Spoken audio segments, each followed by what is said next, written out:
Welcome back to the Comm podcast. It has been a month since our last episode. Time got away. We missed the Steam sale discussion, but man, have I been looking forward to talking with you. How are you doing, Epos, and how is summer treating you?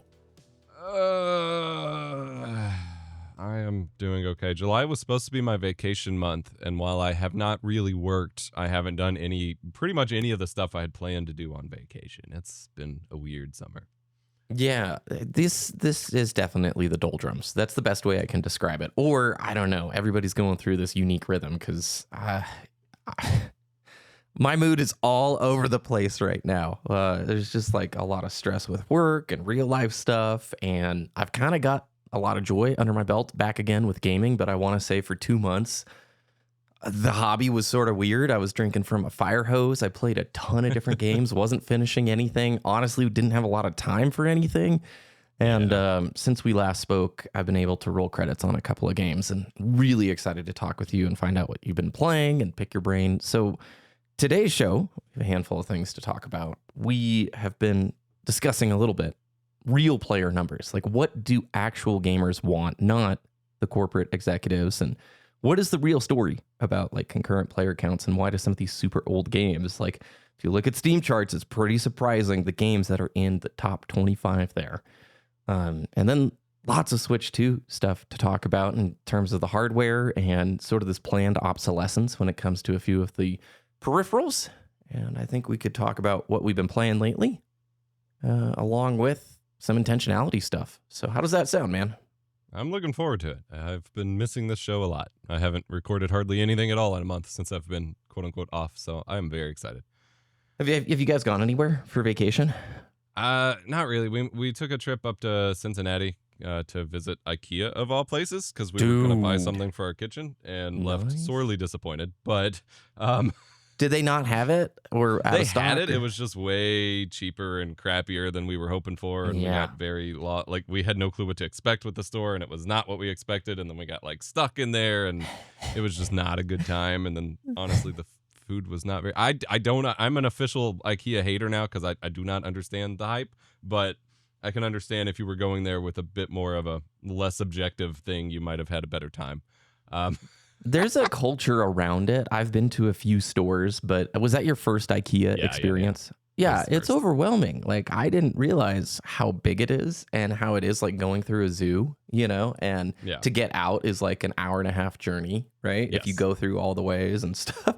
Yeah, like I put the thing we were hoping to buy in the little computer at the front to like find it. It's like, yeah, you can pick it up in the self-service checkout. And I'm like, no, where do we look at it? And there's no answer. And so then we wandered around forever, and we somehow, even though like we followed the proper flow to get in, we ended up walking the opposite direction of your little yellow brick road that you're supposed to follow. That's right. And so that made it more confusing, and we couldn't find the kitchen stuff forever. And then we found a little like hidden passage that took us where we were supposed to go. Oh my gosh. And then we found it, and it was a piece of crap. It was not what we wanted at all. And then we struggled to find our way back to the like dining area, and then we weren't stoked on the food. And by that point, because we had already visited the Cincinnati Zoo and spent like 3 hours there, so we were already exhausted, probably shouldn't have gone after already a big walk. And then we thought we were leaving and wound up in a loop like 3 times back to the eating area, and then finally made it to what the marketplace area was, which was a whole separate zoo basically of the store. Yeah. And then finally just like bolted out the door. It's intense. I will say, hearing that you went to a zoo beforehand, it makes perfect. You can't do both. You can't do both. It's the whole day is IKEA if you're gonna do it right. So, I did have some amazing Italian street food though. So, nice. Oh, that was great. Well, let's hop into the first topic: player numbers, fake narratives, and what gamers actually want. Dun, dun. In my Discord, there's a member of the Discord called Masco, and he brought up a really great point. He dug into some of the player numbers for StarCraft 2. And StarCraft 2, it has been around for a long time. I'm trying to think, 2010 or 2011. I think 2010 is when Wings of Liberty came out. It's, other than Halo, my favorite like multiplayer game of all time. We could spend like the next hour talking about it. But StarCraft 2 still maintains about 60,000 daily 1v1 matches. And that is about the same numbers that they had before they went free to play back in 2017. When they went free to play, the player numbers jumped to about 2 million monthly active users. And even now, the game, if you go and you look at the stat collecting sites and how many matches are played a day, it's getting around 500,000 to 1 million monthly players. So not like this huge drop, all right? And definitely not the claim that big companies would say, hey, this game is dead. We're not doing another RTS. This isn't profitable enough. Age of Empires has about 1 million monthly active users on Steam alone. And again, RTS is always labeled a dead genre. And so I had sent over to you earlier this week, Epos, or last week, and you made a great video about it. A quick glance at the top 30 games on Steam right now, which we have access to. If you go to Steam charts, you can at any point see the concurrent player counts for these games. It's pretty revealing, is it not? Yes, we have. I think this is something that everyone thinks that they know in their head. And then when you actually look at how we talk about games, I don't think any of us have fully processed that what we hear when we hear that games are dead or that franchises aren't profitable or that publishers are saying, you know, these are the games people are playing. We cannot trust that. Because, yeah, if you look at the Steam charts, we've got Stardew Valley with 120K concurrent players to this day. Yep. 2016 game. Bananas. By the way, or 17, I don't remember, but something like that. No, 16. Yeah. So like 9.5 years later. Path of Exile, 60K. Team Fortress 2, a game that people, even the players who still play it, are saying is dying and needs saved by Valve. Has some major issues. Still active. Warframe still active. And then we've got lots of single player games like Cyberpunk, Elden Ring, Baldur's Gate, all with people still just exploring the sandboxes, playing through the stories, and enjoying the game that's there. But it's that profitability thing that always becomes the caveat here. Because, sure, there are 1 million people monthly playing Age of Empires. What new thing are they paying for in Age of Empires right now? Probably nothing. Other than their Game Pass subscription. Or I don't know if the original one is there, but yeah. Yeah.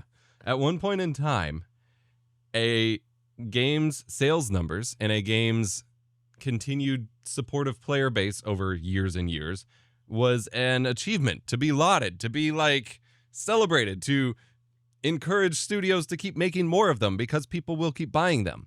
In the subscription battle pass microtransaction, you don't even buy the game anymore era, I don't think they care if you play the game. No, it's okay. What's shocking about this to me is the disconnect of like what people actually are playing. And yes, Left 4 Dead 2 is still on this list. Okay, like let me see if I can find exactly where it's at. 28,000 people are playing Left 4 Dead 2 right now. Yep. More than Street Fighter 6, way more than Halo Infinite, more than Overwatch 2, more than like I can keep going, Diablo 4, all of these games. And I think that's what shocked me is word of mouth and what your friends are playing and quality of the game matters way more than the publishers want to actually talk about. Helldivers 2 has 75,000 concurrent players right now on Steam. It's number 17. It is 1,000 players off of Marvel Rivals. And yet, you would think, okay, Helldivers 2, it had its time in the sun. It had its moment. Everybody moved on. It's not that darling anymore. It's just so revealing to me on the content creation side because we make YouTube videos. We're not like really Twitch streamers. I don't stream gaming stuff. But if people are only looking at that area of content, streams and YouTube, it's such a skewed viewpoint of what people are actually playing. Now, granted, this is PC, but it's a nice, I think, analog for what the others probably look like on the console side, right? Yes, I mean, you can assume, if anything, some of these numbers are going to be a fair bit bigger. And obviously, there's a lot bigger Call of Duty and Fortnite player bases over on the consoles too. But overall, like, yeah, it shows that people are willing to just play what is fun. Yep. And I'm trying to wrap my head around the concise way to put this because, like I said, I think we all know that we can't trust publishers, that we can't trust that whatever they're saying about a game is necessarily true. Like, we have to verify that. But at the same time, when we are flooded with marketing about the like Overwatch 2. Now, we all know that Overwatch 2 kind of fell from grace compared to the first game, but like a game like that has had tens of millions of dollars, if not $100 million poured into it, and it holds less players than like Left 4 Dead. It continues to come back to the question that we have even with single player games when we talk about like 10-year dev cycles of studios don't need to put that much money into a game to get return on it if they make it like something that's fun and addictive in the first place, but they can't guarantee like battle pass sales or subscription sales or microtransaction sales unless they invest all that money into it. Do you remember that? Oh, sorry, I cut you off. Keep going. Sorry. No, I was just going to say TF2 has not been in development or received any major updates for years and years and years. Left 4 Dead 2, Warframe is still ongoing. Path of Exile has already had a sequel. Cyberpunk got some DLC, but is otherwise done now. Those games had a cost, a fixed cost at this point. It wasn't fixed when it was made, but a fixed cost by now because they're done. And they get to keep selling copies and having players play. And as long as they double down on that, then they kind of have a guaranteed sale of the next game. Yeah. Two points. 2 points on that right there. Yeah. Okay. So do you remember that short bit of time, a few years, where they were overwhelmingly publishing news stories like gaming media about how publishers were saying gamers don't want single player experiences anymore? Yes. That's garbage. Yes. You look at this list, there's 47K people in Cyberpunk right now. There's 47K people in Elden Ring right now. There's 50K people in Red Dead Redemption 2. It's ridiculous how many single player games are up here. Players still really want just good games. The other point I wanted to highlight is like the total disconnect. Go back to Summer Games Fest, which we briefly mentioned, I think, on the last show. How many of those trailers are for games that are going to be dead on arrival, live service, just junk that has nothing to do with, like, when you look at this top list of these 50 games, people are still trying to chase a Fortnite copy-paste model. It has to be one of those elements where if you crack the top 10 of one of these live service games that is free to play with microtransactions, you just bathe in so much money. Because that's the only reason I can think that all of the publishers with the VC money and the investors are frothing at the mouth to continue to throw money after bad in chase of the 1 in a million. Yeah, it has to be worth all of the failures somehow. Or it's that, like, it feels like, you know, a Go West Gold Rush, Oregon Trail kind of scenario where, like, they just assume that if they can crack that code, they'll be in a position where all they have to do is hire some people to make some pop culture skins for years and years, and they'll just keep raking in money. And I don't think it's replicable. Even the games that have found some of those successes aren't as low maintenance as Fortnite, at least probably seems to them from the outside. I'm not even going to say Fortnite is actually low maintenance, but I think that's the mirage, is that it's this game that you just keep pumping new movie characters into and Disney characters and you make a bunch of money. Like, I don't think, like, Apex is not in that position. PUBG, which is very high on the Steam charts, surprisingly, is not in that position. I don't think it actually works out that way. And the whole, we don't want single player experiences. The funny thing, and I had someone comment on my video about this, like, the important thing to consider is that those are numbers for people playing right this minute, now.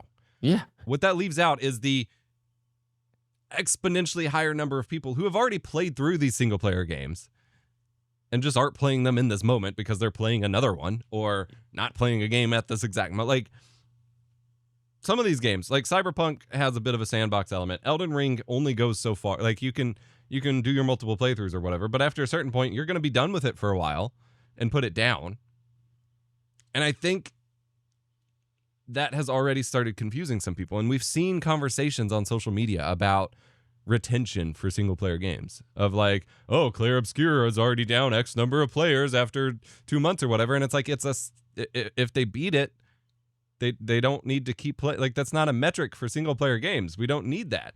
The ones that we're featuring here are standout ones because not only did they capture so many players to keep playing, but then it is enough of an open sandbox kind of experience that they want to keep going back to it over and over. Yes. There are plenty of really good single player games that you just kind of buy it, you play it, you beat it, and you wait for the next one. It's live service has messed up all of our viewpoint on this, because you bring a great point. Why do concurrent player numbers actually matter for a single player game years after launch? We're just using this as an example to be like, there's still 50,000 people right now at this moment playing Red Dead Redemption 2. How many millions have played it over the years? Right.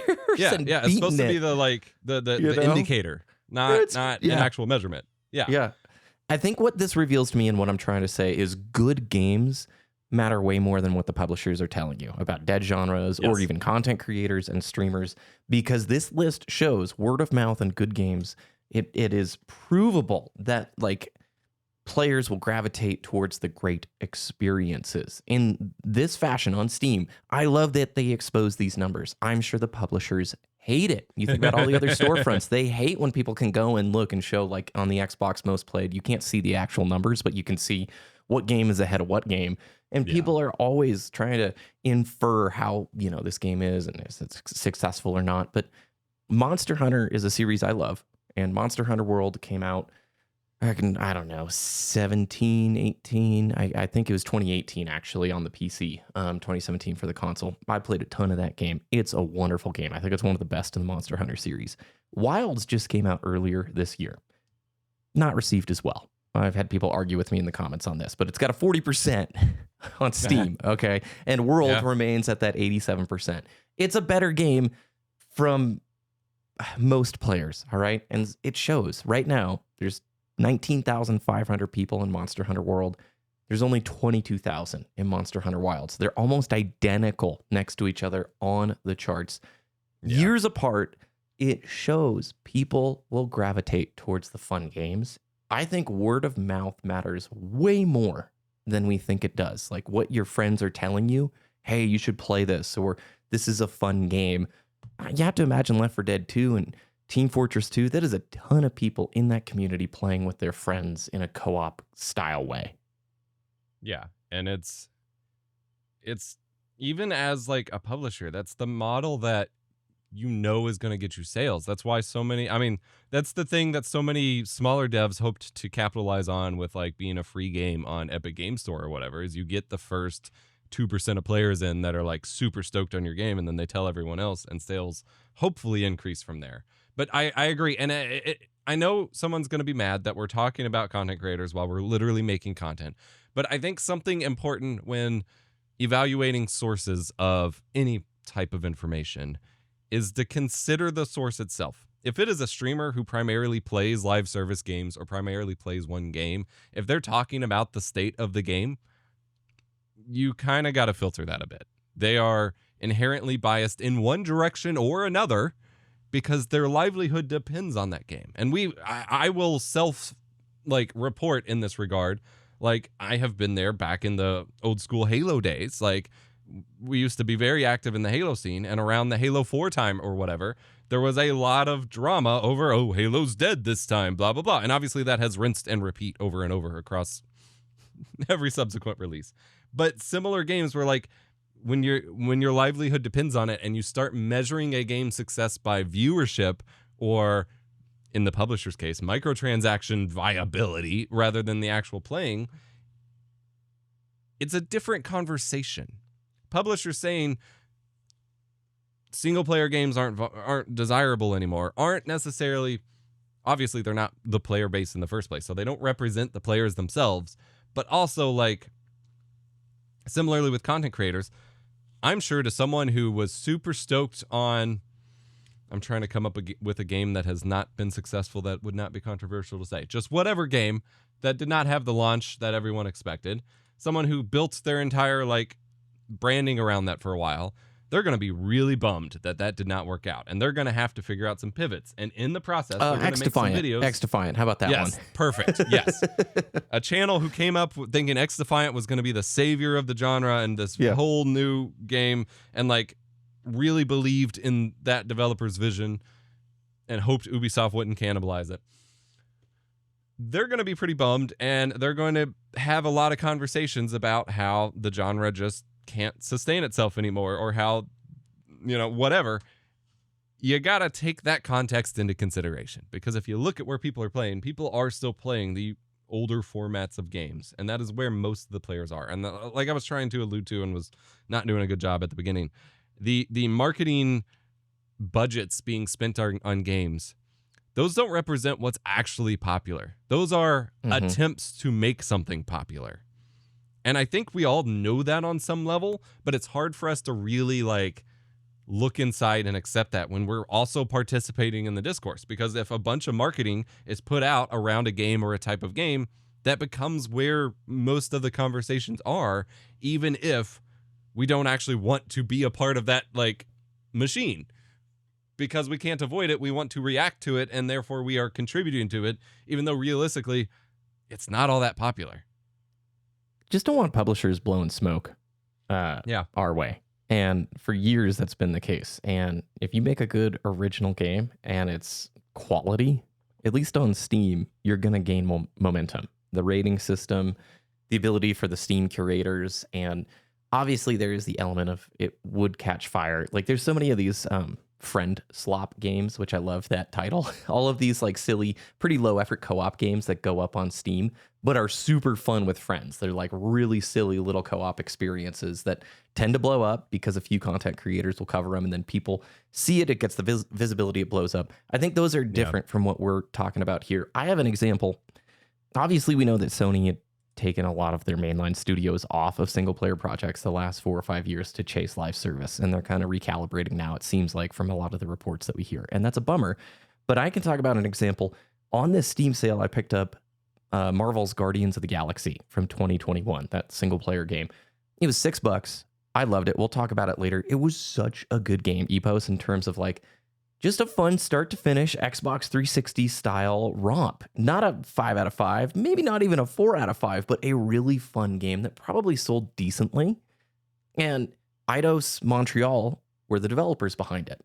And then I look back and I'm like, okay, Deus Ex and Thief and quite a lineage of games, right? Assisting on some of the Tomb Raider titles from the 2013, that new trilogy or whatever. In 2024, it was reported that Embracer Group had canceled the new Deus Ex game that they were working on. So right after Guardians of the Galaxy, they started work on a new Deus Ex game. Very exciting. And then, bummer, what a surprise, game canceled, layoffs. The story of the last 3 years in this industry. Then it was confirmed that they are supporting development for the upcoming Fable game. And now they're working alongside Obsidian for the upcoming Grounded 2 game. Now, these are not live servicey games, but kind of seeing this path that is so common right now, where the publishers are pulling off developers from these really skilled developers on single player genres to put them towards things that, I don't know, feel like a shift away from what players want, is sort of a bummer. And maybe you did a really poor job of explaining that, but do you kind of get what I mean? Yeah, I mean, we saw so many studios get absorbed into working on Call of Duty, of all things, and it made no sense. We lost Vicarious Visions. We saw Toys for Bob get absorbed into that bubble. It's it's so stupid. You made, what?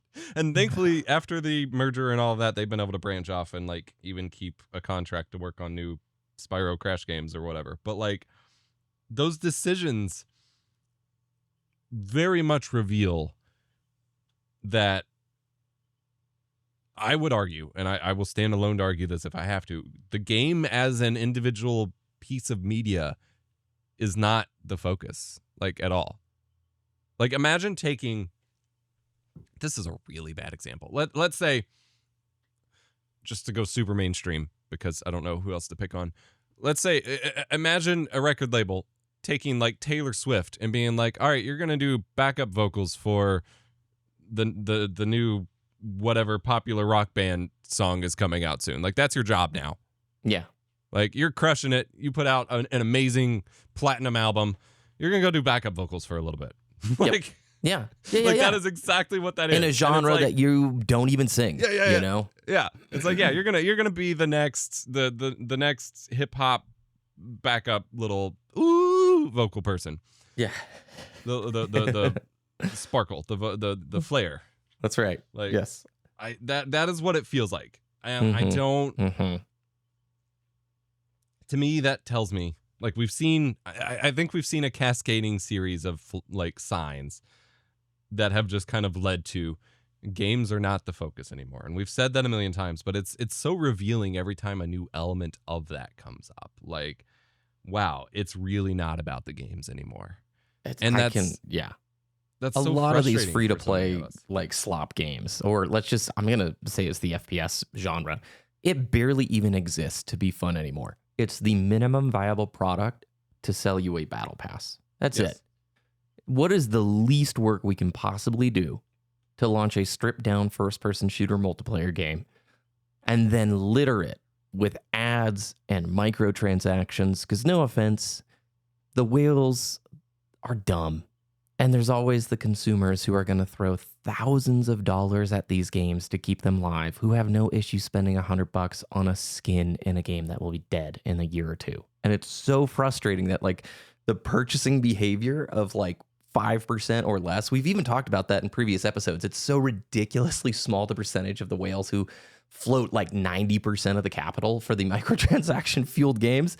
So it's a bummer that the rest of us have to feel the consequences, because there's apparently a lot of people with limitless budget who want to go buy stupid skins for nothing. And if that's your jam, good for you.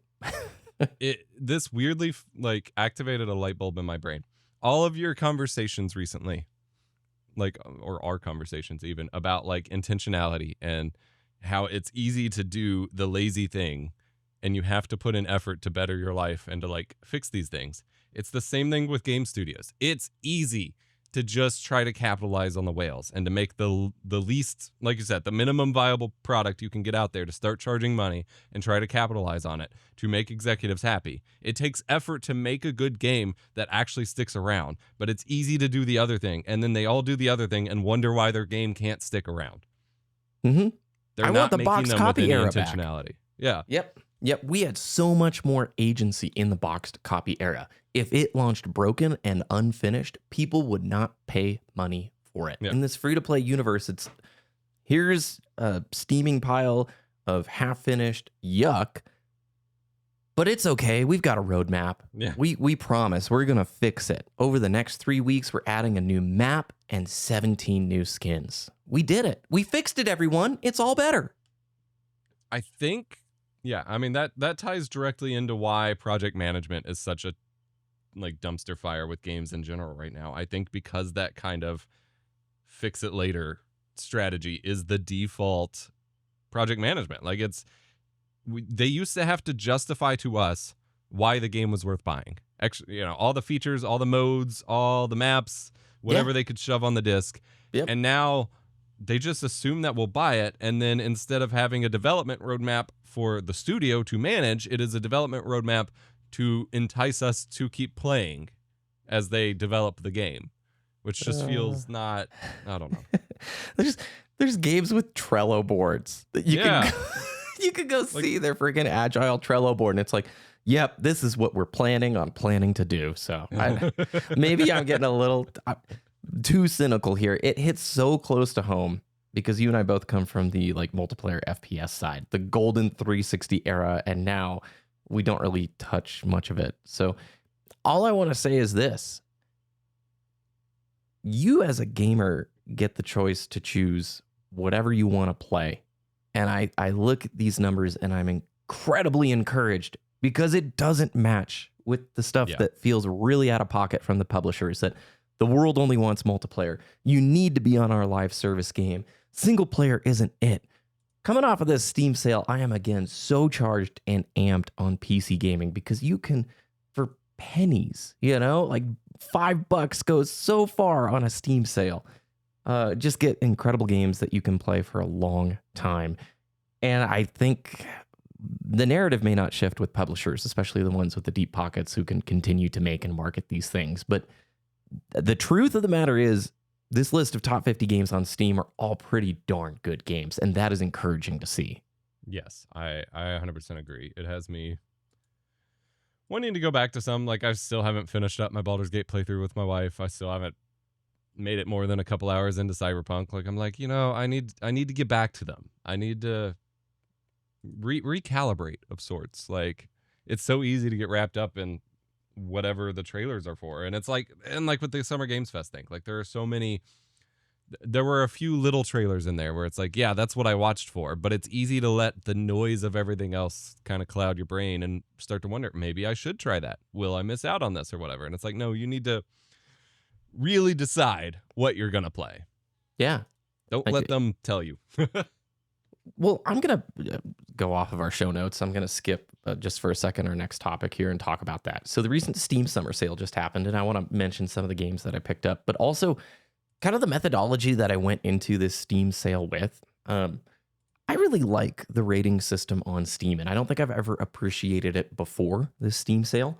You have basically positive, negative, and mixed, and then there's 3 little modifiers for how positive or how negative it is. It's like mostly, very, and overwhelmingly on both sides.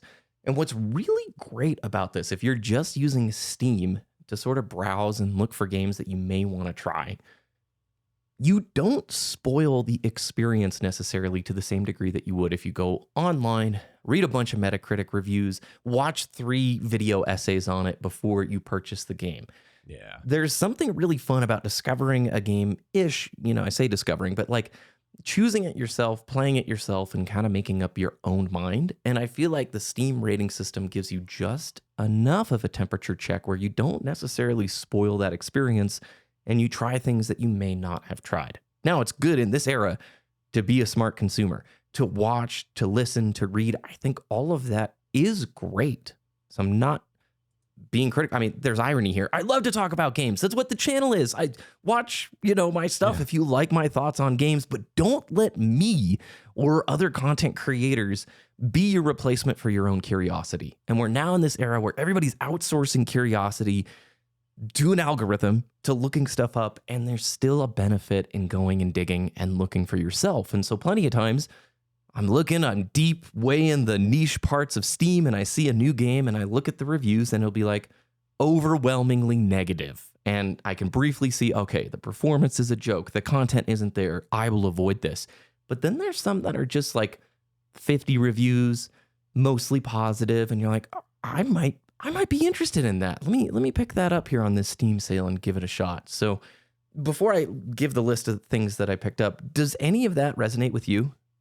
Yeah, I mean, it twofold. Like, I am someone who has an absurd amount of games, both physical and digital. I think I sent you my How Long to Beat screenshot. It says it'll take me 911 straight days to beat my Steam library, which will not happen. But I will say, as someone who has access to everything and has to filter, like self-filter a lot, the games that I end up playing the most are games that I have no one else's influences in my mind. Like, I will just look at something on a shelf or start thinking about a game I remembered picking up or wondering if I ever picked up, and I'll just dive into it. And that sense of like, almost like going to Blockbuster as a kid and like renting a game, or GameStop, or like my local game store back in the day called Game Force, with my dad, like on a Friday night, and picking out a game, and it's just like, this cover looks cool, I'm gonna try it.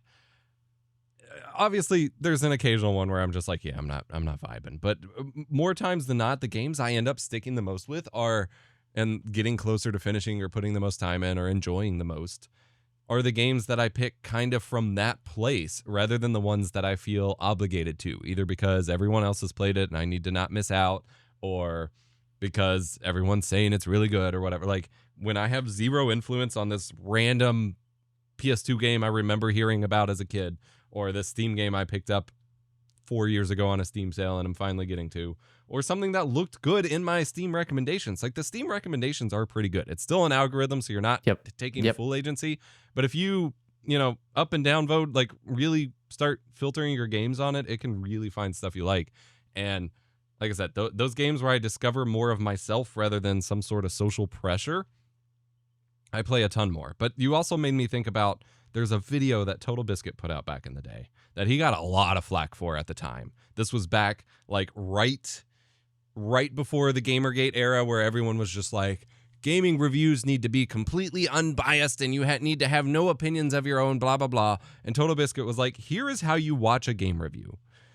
you you evaluate a few different reviews of a game from different perspectives.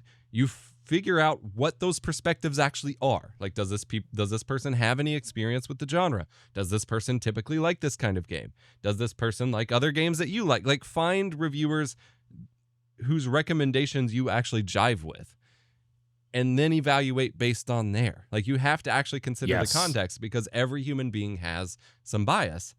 I think the online discourse somehow has evolved almost kind of backwards, in that if someone makes a recommendations video, like your Steam sale recommendations, for example, it doesn't matter who the video is from. It's taken as this like statement of factuality of like, these are the games worth your time, period, regardless of my preferences, regardless of what all I've even looked at yet. Like, it's taken as that, and that affects viewers both in because often it is assumed that if you're making a video on it, then it is going to be a good game for you with zero context included. But also, those comments we always get of like, why didn't you include this game? You left this game out, blah, blah, blah. Yeah. Like, we have lost the context element a little bit.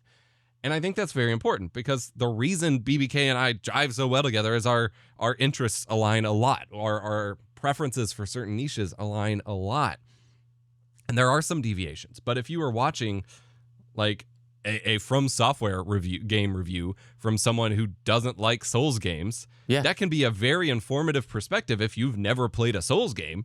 But if you're a diehard like Souls fan, that's not the review you want to watch. That's not the thing you want to take in. And so you talking about like still watch recommendation videos if you're looking for recommendations. I highly encourage people to do that, but to also like really explore your options and find people who like games that you like, because it's going to make it so much easier to trust a recommendation.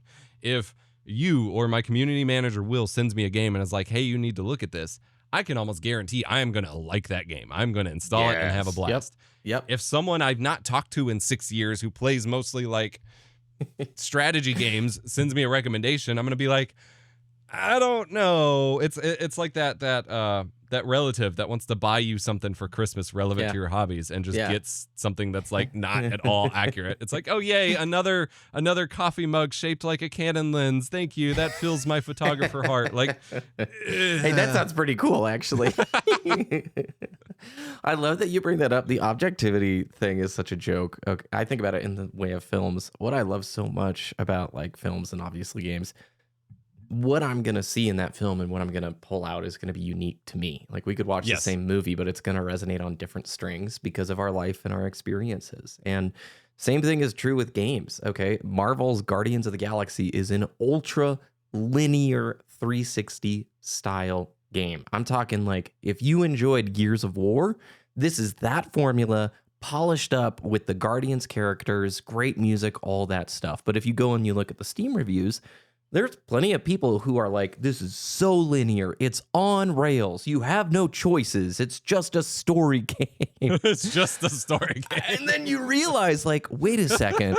There is a whole generation of players, I'm going to assume maybe a little bit younger, who didn't experience the same past that we did. We grew up on PS1 and PS2 into the 360 and PS3 era. We've seen this arc, but how many people started their gaming journey maybe 1 or 2 generations after us, and they play this experience and it doesn't suit their taste? They're like, well, where's my big map and side quests and objectives and choices? And so that is so great, because again, going back to that Steam review system, if you spend the time to dig around and look and read, but maybe not so much that you spoil the entire discovery of the experience, sometimes you get ownership of like a finished game that you go, that was amazing. You're really good at this, by the way. Anytime you do like a PS2 video or a PS3 video, you'll talk about a game that you have amazing affinity for that I've never heard about.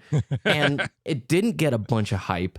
And it's something I super want to try, because you found that experience without 50 people telling you, bro, you got to play this. It's the greatest thing ever. And that makes it even more special sometimes. Dude, unpopular opinion, I know people had their issues with it, but that is why I loved X-Play so much over at G4.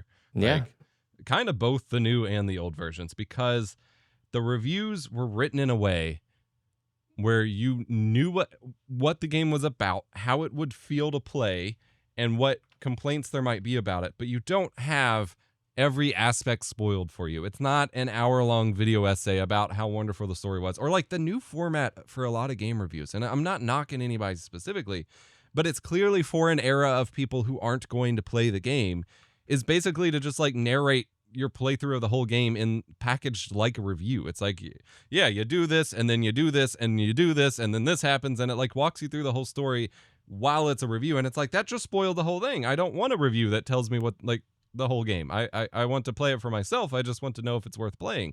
But a lot of reviews these days are catered for people to build their perspective of the game without ever playing it, like the whole perspective of the game. And that just doesn't work for me. That's what I loved about those shorter formats, where I could get enough to know like whether I want to play it or not, and then be done. I can decide and experience it for myself. And I think there's a lot of, like you said, different generations have different perspectives on things. You have absolutely sold me on Guardians of the Galaxy. I checked. I picked it up on PS Plus back in 2022. Yeah. Yes. And I still not played it yet, so I will be installing that on my PS5 soon and giving it a go. Because, yes, a short, concise, kind of linear story game is exactly what I have time for. Like, that sounds great right now. And then when I have more time, I'll dive into Clair Obscur, but like I don't have time for that right now. So I understand it might be the greatest game to ever grace my PC, but like I'm not going to play it anytime soon. Yeah. It's great too. If you think back, or you can even go to YouTube and look at them, the X-Play reviews were 2 to 3 minutes long. Mm-hmm. That's how long those edited video packages were. A few got 5-minute video reviews, but this is like old cable days. And somehow like they were able to pack in just about everything I wanted to hear in that time frame. So if you go back to old like cable TV, those packages were edited so tight. Yeah.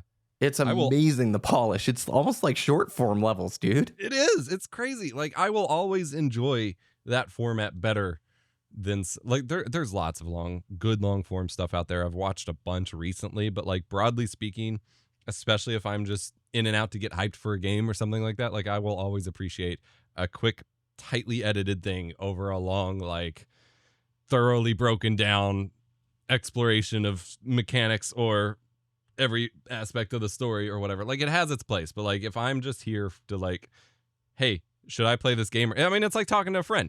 If you were on the school playground and you're like, hey, did you like this game? Did you play it yet? Yeah. There's going to be the friend that gives you that. There's going to be the friend that gives you the number rating and that's it. They're like, yeah, it's 7 out of 10. And you're like, what the heck does that mean? And then there's the friend that'll give you that 2-minute, like, yeah, it's this. And I really didn't like this, but otherwise it's great. And you're like, all right, perfect. And then you got that one friend that's like, how long do you have? There was a dude, he was a few grades older than me when I was younger. I wasn't allowed to play Metal Gear Solid. And props to my parents. I was too young to play that game, but I had tried the demo. And the demo lets you play the first like 30 minutes of the experience. I loved it. I had never played anything like it. And so I went to this dude who I knew had the game and had played it. And I'd be like, so what happens after this? What happens after that? And he would like during recess explain to me what happens in the story. And if you've ever played a Kojima game or Metal Gear Solid, it is absurd, especially if you have a kid trying to give you like a third-party account of it. It's like, and then a walking nuclear-equipped battle tank does what? Yes. You have to change the controller to the other port? Like, anyway, but that's probably a big reason. Like, it felt like this mystical thing that once I finally was old enough to play it, like, I loved it. It meant so much. Yeah. I want to give one more example of taking someone's perspectives into context, and then I want to find out what else you've been playing. I can send you a screenshot. I have back-to-back comments on my PS2 versus PCSX2 video where I compare capturing original hardware through an upscaler versus trying to upscale internally to 4K in the emulator. I have back-to-back comments. One says, I will always choose PS2. Emulator just doesn't sit right with me. And the following one, which is my very next comment, night and day, LOL, emulator 10 times better. I have a nice TV and PS2 not even close. And it's like, you cannot take someone's opinion as any sort of objective measure without knowing what they prefer, because you get completely different results and both are right. Like, yeah. depending on how you want to play and why and whatever, like both are correct. I'm not saying one is wrong, but if you want to find the best perspective to inform you, you need to know where they're coming from, because complete polar opposites. It's also okay to disagree with the curators that you follow and the content creators that you follow. Like, I don't want people to agree with my takes on games 100% of the time. That's boring. We're all different. We're all unique. Dude. We're all going to think. And we've lost the art of hearing a dissenting opinion about a piece of media without people immediately writing it off. Horrible take. You didn't agree exactly with the inner monologue in my head. You are horrible. And it's Games like, journals don't know how to play games. I mean, I'm trying to think of a good example of this, but find your own path, but also be able to. There are curators that I love where I totally disagree with a take on a game, and I don't write them off. I don't think they're the worst ever. I just go, they saw that differently than me. Well, and the thing is, that's still an informative perspective. Like, I have gotten just as many game recommendations from people whose stance on the game I disagreed with and still knew whether I would like the game or not. Like, if they don't like this element of it, I can still look at that and be like, okay, but I will. So that's great. Like, I can disagree with them and still take away the information I needed. And that's fine. That's fantastic. Like, that's still productive. I think that part is often missed. Like, people are very quickly, like you said, to dunk on people they disagree with, whereas that disagreement is still very informative to you as long as you understand where they're coming from. Yep, exactly. Why don't we just talk about what we've been playing? I'll talk about the Steam sale stuff. We don't have to dive into the break just yet, if that's all right with you. Go for it. I want to know what else you've been playing. All right. I'll start with the Steam sale stuff that I picked up. Not all of these I'm going to play immediately. And I was fun. You can arrange Steam to show you your library by the date you've added games to it. And I was just scrolling back while we've been talking.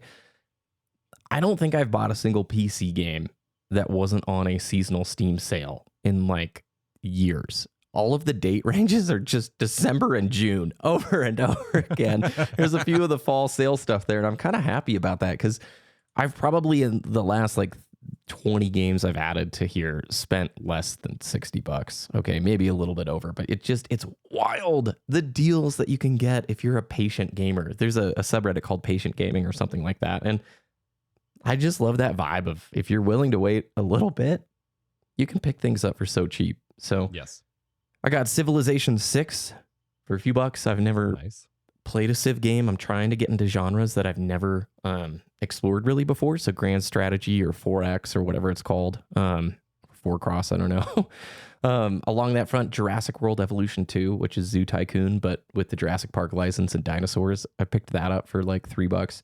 Super fun, dude. Like, did I tell you this story? I was looking at a different part of the park. You set up your pens and the dinosaurs and all sorts of chaos can happen. And I don't know, weather came in, knocked a fence down, dinosaurs got out. What you have to do is get in a helicopter, tranquilize the dinosaur, and then it lifts the helicopter or the dinosaur back into the pen with the helicopter. Well, one of the dinosaurs, like I put it back in the pen, you had to diagnose it with a vet because it had a medical issue wrong. I send the vet over, you drive a little truck, you scan it, and then it says cell phone ingested. And I'm like, how did a cell phone get in there? And I look around, and the freaking dinosaur ate one of the researchers when it got out of the pen. Oh my God. So he had to do surgery to get the. So that was a moment where I was like, okay, I get it. This is a forever game. And for $3, I love this. That's wonderful. That sounds great. I used to be a huge fan of I only played them casually, but you know, the Zoo Tycoon games. Yes. So that sounds interesting. It's worth it on a Steam sale. And they've got Jeff Goldblum doing voiceover for it and Bryce Dallas Howard. They couldn't get Chris Pratt, but I mean, they've got the music, they've got the old experiences. It was more fun than I thought for sure. Sonic Adventure 2 from my GameCube days. I got this for a few bucks. Runs surprisingly well on the PC. Guardians, which I'll talk about, I guess, in a second. I've said pretty much everything about it. It's just surprisingly decent. And the Dawn engine, which is what Eidos Montreal used, is gorgeous. I kept sending you screenshots. You know, ray tracing was turned off in all of those screenshots that I sent you. Oh, really? Yeah, so the PC stability kind of sucks. I'm glad that you're going to play it on the PS5 because it has some hitching and some warbles and just it needed 10% more polish on PC. And as far as I can tell, there were no optimization patches or things on Yeah, I mean, like they got pulled Nexus. off like right after, right? And it does like crash repeatedly if you have ray tracing on. A bunch of people with a lot of cards have reported Yeesh. that. So Yeah. Unravel 2, which I would highly recommend playing that like with your wife or your son, maybe Yeah, we when played he's a the little first older. one. It's so good, dude. The co-op experience, the music, it's not very long, but anybody listening, if you have somebody to play co-op games with, it's amazingly nice. Interesting. And then just weird stuff. So did you play the Tomb Raider trilogy, the one that they released back in 2013? I played the first one, the reboot. I played through that like twice because I did a Let's Play on it way back in the day, and then I played through it again myself. I never ended up playing Shadow and whatever the other Rise. Yeah. This was like $10, and Steam does this cool thing sometimes where it's a complete the bundle style deal. So I had the 2013 one from a previous Steam sale, never played it, but for like $6, I could complete the bundle with, get the other games, but not have to pay again for the game that you already own. Yeah. And not realizing it, I think the first two are Crystal Dynamics, and maybe Eidos was involved in the last one. I can't remember, but some overlap with Guardians without even knowing it, basically. I am 5 hours through the 2013 one, and I freaking love it, dude. It's great. And these games came out 3 years apart or 2 years apart. So it is funny how everything changed after 2020, because you have Tomb Raider 2013, then I think Rise 2015 or 2016, and then Shadow 2019. So still that 360 era where we were getting, here's your franchise, here's your new game every 3 years. It's pretty darn good. You weren't waiting 10 years for these things, right? Yeah. And they had reasonable, because that was the first one at least was a cross-gen, because it came out on 360 and PS3 first. And then they had the fancied up Xbox One version, and it was purely just like, hey, here's one with upgraded graphics, and then they're like, oh look, Xbox One X, here's a 4K version, why not? It wasn't this whole we're gonna remaster it 2 years later kind of deal. It still feels very much like that 360 era game. And so it's weird that it's rated M, and the way they've like gone for the brutality, like some of the quick time events are irritating. Like I'm floating down a river and I keep getting skewered by like tree branches, and I'm like, this is way more brutal than it needs to be. But was this the jam back in the day? Was this the edgy gamer marketing we needed? Yeah. I remember I played the 2013 one and DMC Devil May Cry like back to back in the same summer. That was a good year. Oh, yeah. And that's basically it. I got Just Cause 3 and Grease and Fury. Oh, heck yeah. They got and the I online had mod for 3. What was that? They got the online mod for Just Cause 3. No way. Okay, I'm using that as footage for this, because what a fun, stupid game to go put 30 minutes into. It's just a fun simulator. That's it. Yes. So. It is the ultimate I haven't played the newer ones. Like, I got them. I even have like the collector's edition little grapple hook thing from one of them, but I've never played them yet. But I loved 3 so much.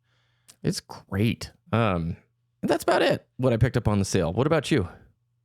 I grabbed Grease, Fury, which you both said, the Dead Space reboot. I have the collector's edition helmet for it, but I have never found my key, and I don't know what happened. So I just went ahead and grabbed it on the sale because I still want to play it. Yeah. Because why not if it's my mistake? I picked up a game called Besiege, which is a goofy little cartoony like simulation, like medieval sandbox kind of. It's kind of like what I always wanted the Age of Empires style games to be, where it's just like you mess around and blow stuff up. It looks goofy and fun. I also picked up a game called One Shot, which is a indie little pixel art story game, kind of like, this is not remotely accurate, but like in the same category maybe as Limbo, where like you just kind of explore the world and get the story, and there's not a whole lot to it necessarily combat wise. I picked up really cool pixel art though. Yeah. Picked up PC copy of Crash Bandicoot Trilogy just to have for wherever my kid ends up playing it more, just to have a copy. It was like $5. It was ridiculous how good that was. Yeah, it's one of those things, like, I hate having so many copies of games, but also it's a good deal. Like, sometimes it's hard, dude. Like Grease and Fury for $1.50 each. I own those on the Switch and have played them on the Switch, but I figured like they were good. I'd love to see this on like the OLED TV sometime. So yeah, I own freaking Celeste on like every platform. Worth it. Worth every penny. And then I just picked up on the sale today when we're recording a goofy looking game called Cake Bash, which is a 3D fighter PvP kind of game where you play as like ice cream and cake and chocolates and stuff. Kind of like the Fall Guys kind of deal that I think my kiddo would love because he's currently hooked on that Is It Cake show. And so I feel like he'd have a lot of fun just messing around in that where it doesn't require him to necessarily be good. There's a game called Ragnarok, which is a little rhythm game, but you bang on drums and it has VR support and stuff that looks goofy and fun. It was like $2. And then similarly, another like $2 or $3 game, Maze Mice, which is just an action roguelike bullet hell Pac-Man kind of scenario. So just little games that I can play on the Steam Deck and get some time in. Not a whole lot of big hitters. I had already picked up Expedition 33. And so like I said, my Steam library says it will take 911 straight days to play, so I have to be a lot more selective with what I pick up these days, but it's hard to resist when games get so cheap on sale. Also, the PC platform, I don't feel as much as if I need to roll credits on every game, because not every game is a credit rolling kind of game. And most of these I will put a few hours into and be like, well, that was worth my $3, moving on. Yeah, so Just Cause 3, like, it is a story game. There is a campaign, and I don't give two rips about it, and I'm probably not going to roll credits. I'll keep going through the objectives, but to me, I bought a, like, chaos simulator. That's it. Like, it's an explosion simulator, and when I feel the urge, like a session game, to pull it up and just play it, who cares? Now, Baldur's Gate 3, you got me a long time ago. Thank you. I'm 20 hours in. I plug away at it when I can, and I do want to finish that story, but I don't view everything in my Steam library as like, I must roll credits. Otherwise, I'm a bad person who spent too much money gamer. And I'm unintentional and all of these things. You know, I'm learning, I guess, how to balance some more of those vibes. And so out of the things that I've been playing recently, I'm trying Stardew Valley, which I've had since like 2017 in my library here. A game I really wish I had on a handheld, like my Switch or whatever, but I'm not going to rebuy this game. I'm not. And it's a bummer that like the save file can't transfer. So what I've been doing is like, I've been having to get up super early before work, like 5 a.m. every day for like months now. And there's 30, 40 minutes at the start of the day where I'm having coffee and I have just been playing a day or two of Stardew. It's been really chill and fun and a good way to sip some coffee. And who cares about rolling credits, but it's been relaxing and nice. I'm playing through that 2013 Tomb Raider right now, and PC is kind of awesome, dude. Like, it just works, which is not always the case. I understand that. Sometimes you have to fiddle with it, but the Steam cloud save system just works. So I play it on my gaming PC sometimes at 1440 on the nice gaming monitor, or it's not nice, it's 10 years old, but whatever. It's 144 hertz monitor. And then if I want to go play on the $300 used budget PC that's over on the TV, I can. And the save file carries, no issue. And it saves the settings over on the two machines, and I don't have to fiddle. I just boot it up and I play. And it's been remarkably cool to do that. Whereas here I am, I have a Switch. I don't have a Steam Deck or a Switch 2 or any of that stuff, but I wish I had that ability with Stardew to just pick up a handheld, take my save, and just go play without buying a second copy, without dealing with another ecosystem. You know what I mean? Yeah. That's what I really struggle with right now with most of my console games is like, I wish I could just continue. And I ran into that. I switched my Helldivers from PS5 to PC and had to regrind all of my levels, and that sucked. It doesn't have cross progression? No. Their engine could not support it. They originally had plans to like implement it, but just decided the tech debt was too much. That's enough to abandon a game for me, no doubt. Like, let me see how much time I have in Hell. I would love to play Helldivers 2 with you sometime if our schedules align, because did you know it's coming to Xbox? Yes, I saw that. How weird is that? Like, first party Sony game going to Xbox. 24 hour or 23 hours of playtime on it. There's no way I would ever do that again. No, I was lucky enough to have a buddy who could carry me through a lot of stuff to get XP quick, or else there'd be no way, because I had finally just started unlocking stuff that made me feel useful in the game, and then I'm switching platforms and I'm like, oh no. Okay, I want to talk about that super quick. I know we're bumping up against the break or whatever, but if you're good, I'm good to keep going. Let's do it. Okay. You know my saga. I loved Switch 1. I'm super not impressed or excited about Switch 2. I don't love their pricing strategies, and the hardware seems very disappointing when you look at the panel, the potentiometers still in the Joy-Cons, all that stuff. So I'm over here like, all right, I know I want a Steam Deck, but Switch 2 is definitely going to get like some great first-party things, like the new Donkey Kong Bonanza is getting like perfect scores left, right, and center, and they're going to have a new Zelda. They're going to have all this stuff, okay? So I'm in that FOMO loop. I want a handheld. I've convinced myself, I need this. Oh, that would be great. Steam Deck would be amazing. All that stuff. And I love Steam from the standpoint of cheap games, and it plays on this ecosystem so well. That's amazing, but it's also not super portable. So I pulled my original Switch back out, and I'm kind of issuing like a challenge to myself. I opened up the Notes app on my phone. I wrote down off the top of my mind all of the Switch games that I haven't finished that I know I want to finish. It's like 7 or 8 games there, okay? And I'm going to make it my handheld for the rest of this year. I'm going to try and see, right? If I can play it, enjoy it, and find time to use a handheld over the next 6 to 12 months or whatever, then I think I've given myself the ability to justify some of that desire and want for another kind of handheld. But I have a feeling I'm going to find out what we talked about before, that a lot of this desire and FOMO is me just sort of daydreaming about time that I don't even have, right? And as much as I want that Steam Deck, that thing's not really, it's a different kind of portable. It's not the thing I'm going to throw in my bag and play on a lunch break, most likely. It's big, it's bulky. You don't have the same kind of battery life. It seems like to me like the ultimate play this on the couch or hang out in bed and kind of play it that way. I still have I bought a used 2DS, like a new 2DS years and years ago for Monster Hunter. Freaking love that thing, dude. Clamshell, throw it in your pocket. It goes anywhere with you. Great for trips. So perfect. And I know I'm throwing a lot out there, but I just want to say, if you go to eBay right now, dude, Switch lights are like $100 to $150. There is so many cool case mods and case replacement mods for the Switch Lite. If you go to Amazon, you can get super sick shell swaps that look like old school GBA and like Nintendo Joyous era stuff.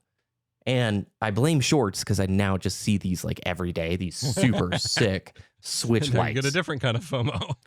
It's a different kind of FOMO, but if you are somebody who does want a handheld, right? The Switch Lite to me, ever since Switch 2 came out and the prices have kind of dropped for the Switch Lite SKU, if you don't care about it, it doesn't dock and the Joy-Cons don't come off.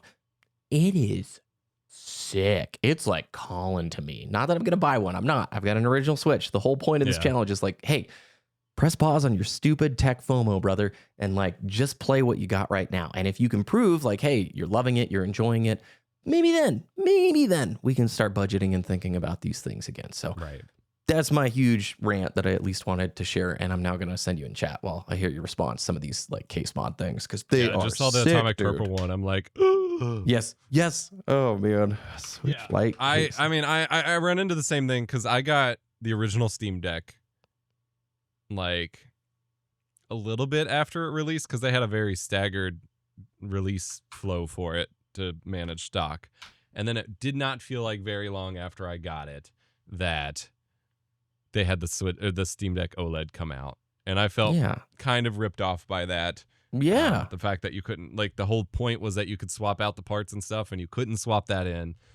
And I've since acquired a whole bunch of mods for my Steam Deck, and I still haven't installed them. And so every time, like, I use it, but I don't use it every day. I don't even use it every week necessarily. When I use it, it's like, I mean, that's how I do everything. Like, I will use it like 4 days in a row and then forget about it for 2 weeks and then go back to it.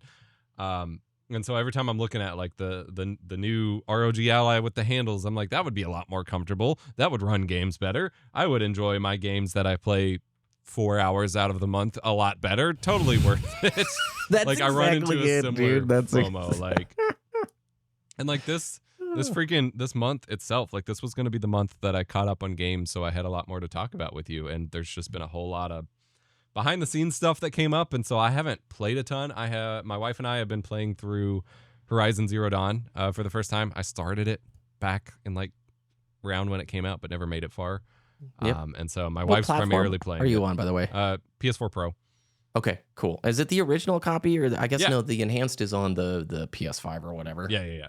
No, we're just playing my original copy I got on launch, and it's been fun. Like I remember we started it. We made the issue. We made the mistake of whenever we were starting to play a whole bunch again. Back when I started Mass Effect, we started Assassin's Creed, and then we started Mass Effect, and then we started Red Dead Redemption, and then we started Horizon Zero Dawn, and Assassin's Creed, Red Dead, and Horizon all together, just big open games. It was just too much of that kind of flow. Yep. And I remember starting it and just being super bored because that first hour or so is just all story. Like when she's a kid, like it's all story. Walking and simulator it was super slog. grind. Yep. And then we started playing it again a couple months ago, and I'm like, and we were in the actual game. I'm like, this is awesome. I don't know why I was bored. Whatever. Like it's fine. Yep. And it's kind of funny you bring up Tomb Raider, the 2013, because with all the like stick gathering and crafting and stuff, it feels so similar to the Tomb Raider game. Yeah. But we've been playing through that. That's been a lot of fun. It's pretty cool. There's a lot that's challenging about it, and it is very hard for both of us with our ADHD. Squirrel, like doing all the gathers and like the non-linear nature. Like we'll end up in an area that's five levels ahead of us, or we'll get pulled into this story thing and having skipped another one. And like I don't like the open world layout, but it's a cool game. I've been wanting to play more. I had two really kind of big tech screw ups that kind of prevented me from playing more. The first is that I went to continue my Mass Effect 2 playthrough, and my Xbox One X will not boot anymore. I don't know what happened. Oh, dude. It boots to a black screen. I can still pull up the overlay menu with the Xbox button to like turn it off and stuff, but I can never get the operating system to load. Your luck with Xbox and Microsoft. I know, dude. I feel like they have nuked you now. Ever That's what it since feels you like. made your rant, dude, you're done. Like Mass Effect was the only thing I was using my Xbox for. Like I don't have my Series X hooked up at all. I had just recently bought a skin with it, and when I declared it done, like it's been gathering dust.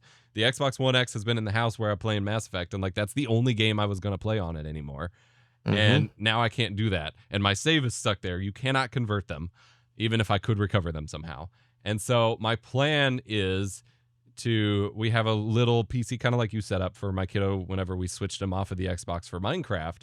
A little PC with the RTX 3080 in it, as stupid as that is, for our TV. And so I'm planning on installing the PC version of Legendary Edition, and I already have somewhere saved a big old mod pack for it, and getting it modded up and just like plowing through the first game again. And I don't got to sit there and read every dialogue anymore, and I won't be able to recreate every decision I made, but like I can get pretty close.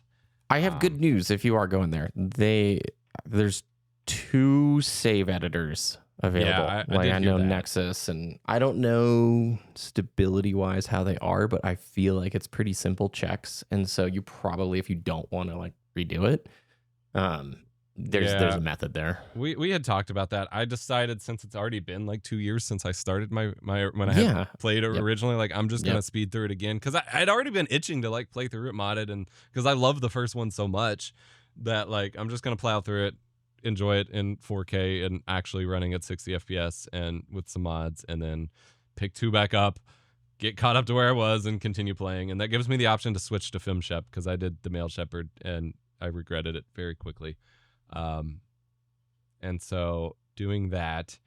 But on the counter side with PC, I had a big hard drive crash that completely wiped my boot drive for my gaming PC. And so I lost my Dragon Age save. After putting 40 hours into it, I lost my save. What kind of crash wipes the hard drive? Like the whole file system failed. Oh my gosh. Windows 11 or Linux or what? It was Linux. I don't want to talk about it. Okay. I'm not even that I don't want to talk about it. Let's not go there today. today. Okay. But wait, okay, hold on. Long term, do you think like once they drop Windows 10 support, I should try Linux out on that $300 I think rig? everyone should. Okay. Yeah. Okay. Anyway, I'm very sorry about your crash there. And it's a thing, like nearly every game I'm going to play today has Steam cloud saves, but that game is so old and esoteric that it does not. And so I had a backup of my save from December 4th. I finished the game in February. So I have literally the final climactic battle to still play through, which was a bit of a grind. But thankfully, not the whole game, just that battle and recreate a couple choices. And then I could move on to Awakening. I wanted a break after Awakening because I'd put so much time into the game. I started on Origin or EA Play or whatever, and then ended up moving to Steam when I switched to Linux. And so like I don't have all my hours in one place, but it was at least 40 hours. And so I wanted a break. I hadn't even played Awakening yet, but now I got to play through the final battle, play through Awakening, and then there's like a couple other little DLC things before I move on to 2. So like both my Mass Effect and my Dragon Age playthroughs are like in this weird limbo, but I am excited to get back to them. I'm going to be doing Mass Effect on the TV, which will be nice. Dragon Age will still be on the normal computer desk setup because it's not controller friendly at all. And so it's a weird season of like deja vu gaming, of just repeating my last couple years of gaming for a little bit. On the casual side, all I have on my phone that feels worth playing is Balatro, but I've been stuck on the same second to last stake or difficulty level in Balatro for like 6 months now and still have not made it through it. I made it really close the other day finally, and then lost on the very last part by like a small number of points. And so that's really frustrating. That sounds like me and the Shard 7 boss in Haste, because I keep sending you like dejected, like I'm a failure, like in Discord, because I think I'm on like attempt 6 at that stupid boss. No, that's how I feel. And people who I've seen play the game way after me and who like self-admit that they just like are not good at it, or like, yeah, it took me a while, but I beat it. And I'm like, what am I doing wrong? Dude, you're a goated gamer. Can I just say, like, you beat that game so fast, and Shard 7 to me is harder than like freaking Shadow of the Erd Tree ever was, okay? I've never played Balatro. I'm not like a mobile person, but I've heard incredible things. You're still digging that game? Yeah, it's a lot of fun. It's one of those things like I want something to occupy my time, because I have a lot of time with my kiddo and with dropping off at school or appointments or whatever, where like I need something to occupy myself, and I'm trying really hard to not just scroll Reddit or Pinterest or social media or YouTube Shorts or whatever. But there's not a whole lot I can play on my phone that really feels that good. And so Balatro's been it. I did pick up Spartan Survivors, which is a indie game that got the blessing of Microsoft to sort of have Halo themed assets. It's basically like a little Vampire Survivors clone. It is not as polished and good as I had hoped, but it is still fun. It is a goofy little twist on that to be like, yeah, I'm Master Chief playing this, like a lore accurate Master Chief or whatever. Fun. And then I don't want to talk about it too much because I will have a video on it whenever I get time to edit it, hopefully next week. There is a mod for Half-Life to turn it into Halo Combat Evolved, as if it's basically like a demake because it came out before Halo did. And so you get to play Half-Life Deathmatch, but with Halo weapons and skins and maps and game modes. Like, it is fun. There's no active player base for it right now, but you can spin up a server and just get a bunch of people in there. It is a lot of fun, and I want us to get like a group playing it because it's just kind of it immediately just playing it with one person. Like, I was taken back to just like old school Halo shenanigan nights where we're just like running around the maps killing each other. Like, it was immediately just that pure joy of just like messing around. I want to try that. I actually like have wanted to just try Half-Life Deathmatch and a goofy little dumb TDM shooter like that on PC. It's impossible for me to find kind of what I'm looking for, that old school, super chill, fun, custom browsery, like multiplayer PC shooter, like arena style. Everything is, esporty or live servicey or battle royale, and it's like, and there's still plenty you can play, but they're not as active as they were like 10 years ago. So then you have to have a group of friends in there in order to actually I'm still so mad about Lawbreakers. It such a good game in terms of the gameplay, not all the surrounding stuff. There is a project to revive it. They have finally gotten the server-side stuff working. They've been beta testing for about a year now. It's gotten at least Cliffy B's like praise. I don't know how Nexon feels, but he's at least been like, "Hey, this is awesome. Go check it out." It's not publicly available. Like, you have to join their Discord on specific nights. Yeah, it's the RELBs or whatever. Going. Yeah. But I'm hopeful that it might turn into something.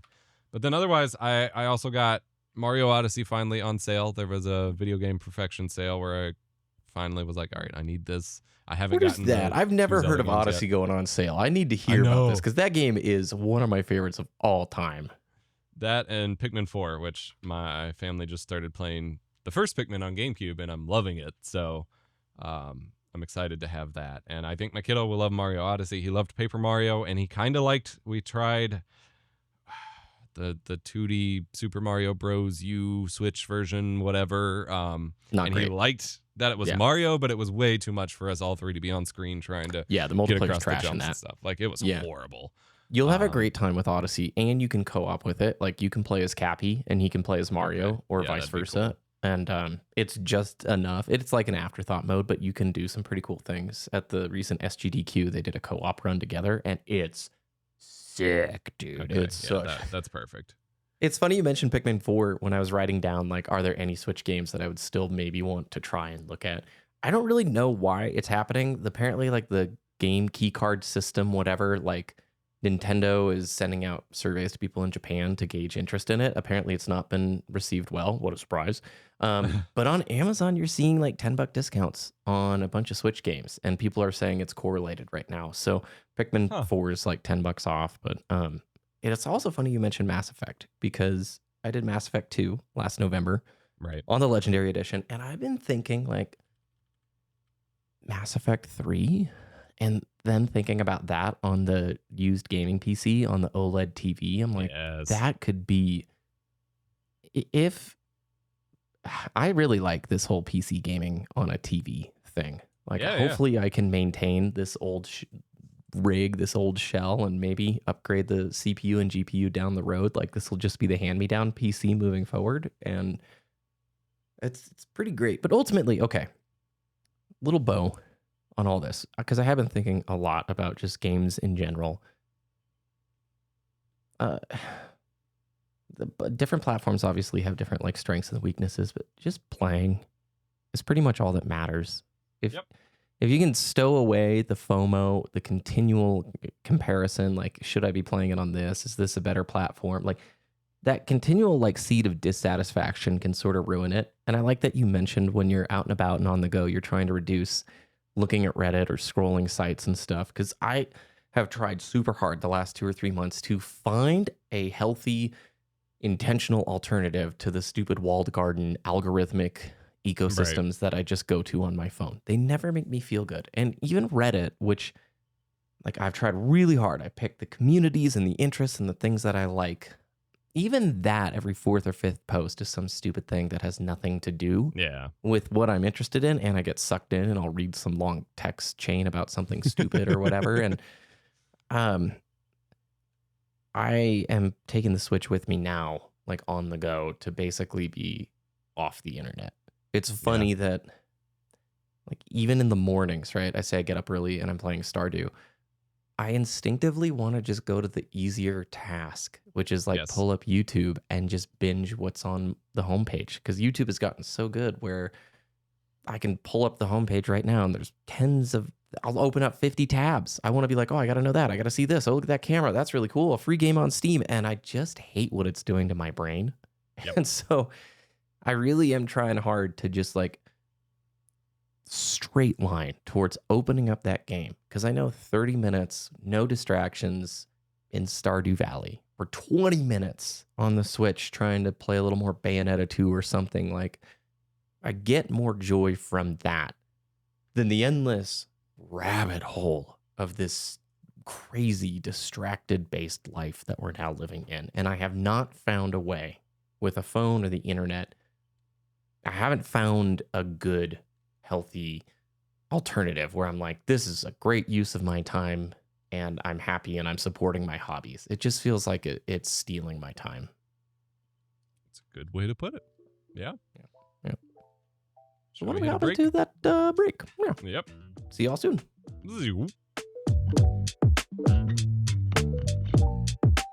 PlayStation 5. 4. PS3. PlayStation 2. Xbox One. Exclusive. Nobody ever hears our 5 counts, so we might have to include that in there. Yeah. Man, I hate to do another, like, this will be a little negative, but there's a positive spin on it, and there's tips for people. There's edutainment here, okay? Look, iFixit tore down the new Switch 2 Pro controller, and the the words they used is piss poor excuse for a controller. That's what they published. There's adhesive everywhere. There's hidden screws. The thumbsticks take way too much force to remove, all just to reach the battery. So iFixit, they rate a bunch of different peripherals and things on the repairability score. And yeah, no surprises. We've known about this since Switch 2 got here. They're not Hall effect sticks. They still use potentiometers.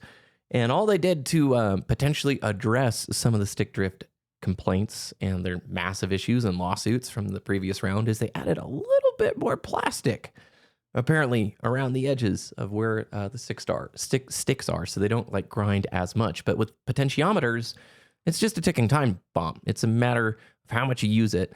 Drift is an inevitability. It's not if, it is when.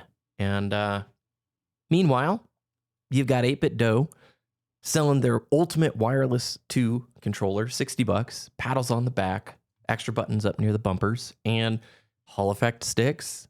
It's got a charging dock. It connects to everything. You have Gullakit's Elves 2 Pro or whatever, which is like modular. It's got Hall effect sticks. It's easier to repair. So question, why?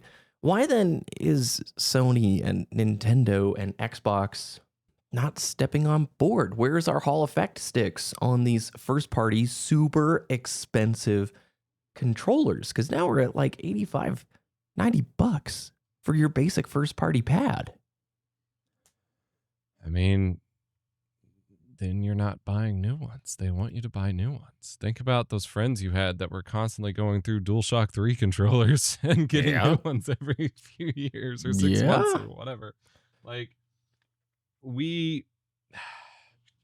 it doesn't benefit them to last forever anymore. They've already established themselves as the thing, and it's a lot easier like with third-party controllers. Like you mentioned all the ones that have Hall effects. I have a Ghoulie Kit one that has like tactile mechanical switches under every button. Yeah. They have to justify why you would use them over the official one, because we spent so long. You and I grew up in the Mad Catz era of cheapo PS2 and Xbox controllers, and a lot of them were junk. There were a few that are good. I still have a Pelican one that I love, and I used to have a GameStop branded wireless original Xbox controller that was like tiny, and it was perfect for my little kid hands at the time that I loved. But for the most part, they weren't great, and they were only bought because not to be dismissive of it, because I had tons of them, but you couldn't afford the more expensive ones at the time. But as people kind of grew up a little bit, they started having to justify a reason for you to buy them over the official ones, because the official ones used to be more reliable and whatever, and they needed a stronger value proposition. Whereas families especially, but purchasers of Nintendo products, if your Switch controller dies, the default behavior is to go buy one from Nintendo. It's like, oh, my kid must have done something, I'll just get another one. It's not, let's evaluate why this keeps happening and get a better model. The default is to just keep forking over money. And why would you step on that if you're a major corporation in 2025? That's what I can't see it any other way, right? We know there's an issue, but we're not going to address it right now because it's really not going to impact the bottom line. Most users won't even know what this is or care, and we'll just accept the challenges that come with a bunch of, things that break, and then people buying $80 or $90 controllers. And I remember back when I first started YouTube, I would go through 360 pads, not super quickly, because gosh, the original 360 pad, the wired one, was just legendary. One of the best pads ever. But we played a bunch of first-person shooters, and so I would go through sticks quickly, right? And about every 2 years or year and a half, I'd want to get a new pad because the sticks would get super loose. And don't remember much issue with drift back then, but also the dead zones back in that day were massive. And you didn't get the same level of like control over it on the console side that you did or you do today. MLG made a Pro Xbox controller, and I bought it because Big Brain Play, the sticks were modular. And so you could take out easily the analog sticks and the D-pad and buy replacements for less than the cost. I remember those. I think I had one for a while. It was a really good pad, if I remember correctly. something must have broken on it. That, or I had a Razer one that broke, which was a disappointment. But I'm going to throw way back to some more controller stuff. My original Xbox One Elite controller, the left bumper broke, not the trigger, but the bumper button, because we're bump jumpers. We're from Halo 3 days, okay? We bump jump. And that left button breaks, and you're left with a $150 controller. And the way the left bumper works, I have my controller actually right here. It's still a Series 1 Elite, but the replacement that I ultimately got for it. Well, I decided to go online, buy a replacement bumper, take the controller apart and repair it. And I decided to make a video showing people how to do it. I'd never done anything like that, but the channel at the time, I don't know, 50K subs, something much smaller than it is today. The video got like 500 or 600,000 views within a year or two. So there was huge search demand for people trying to repair their controller, right? The design that they use to tension this left bumper, the only thing that applies tension is you bending plastic. There's no spring. There's no smart design. It's a singular fixed piece of plastic, and the only reason it goes back and the only tension on it is the fact that you're bending the plastic over and over and over again. So you hear that? No matter what happens, this is going to fail at some point. It's going to get mush.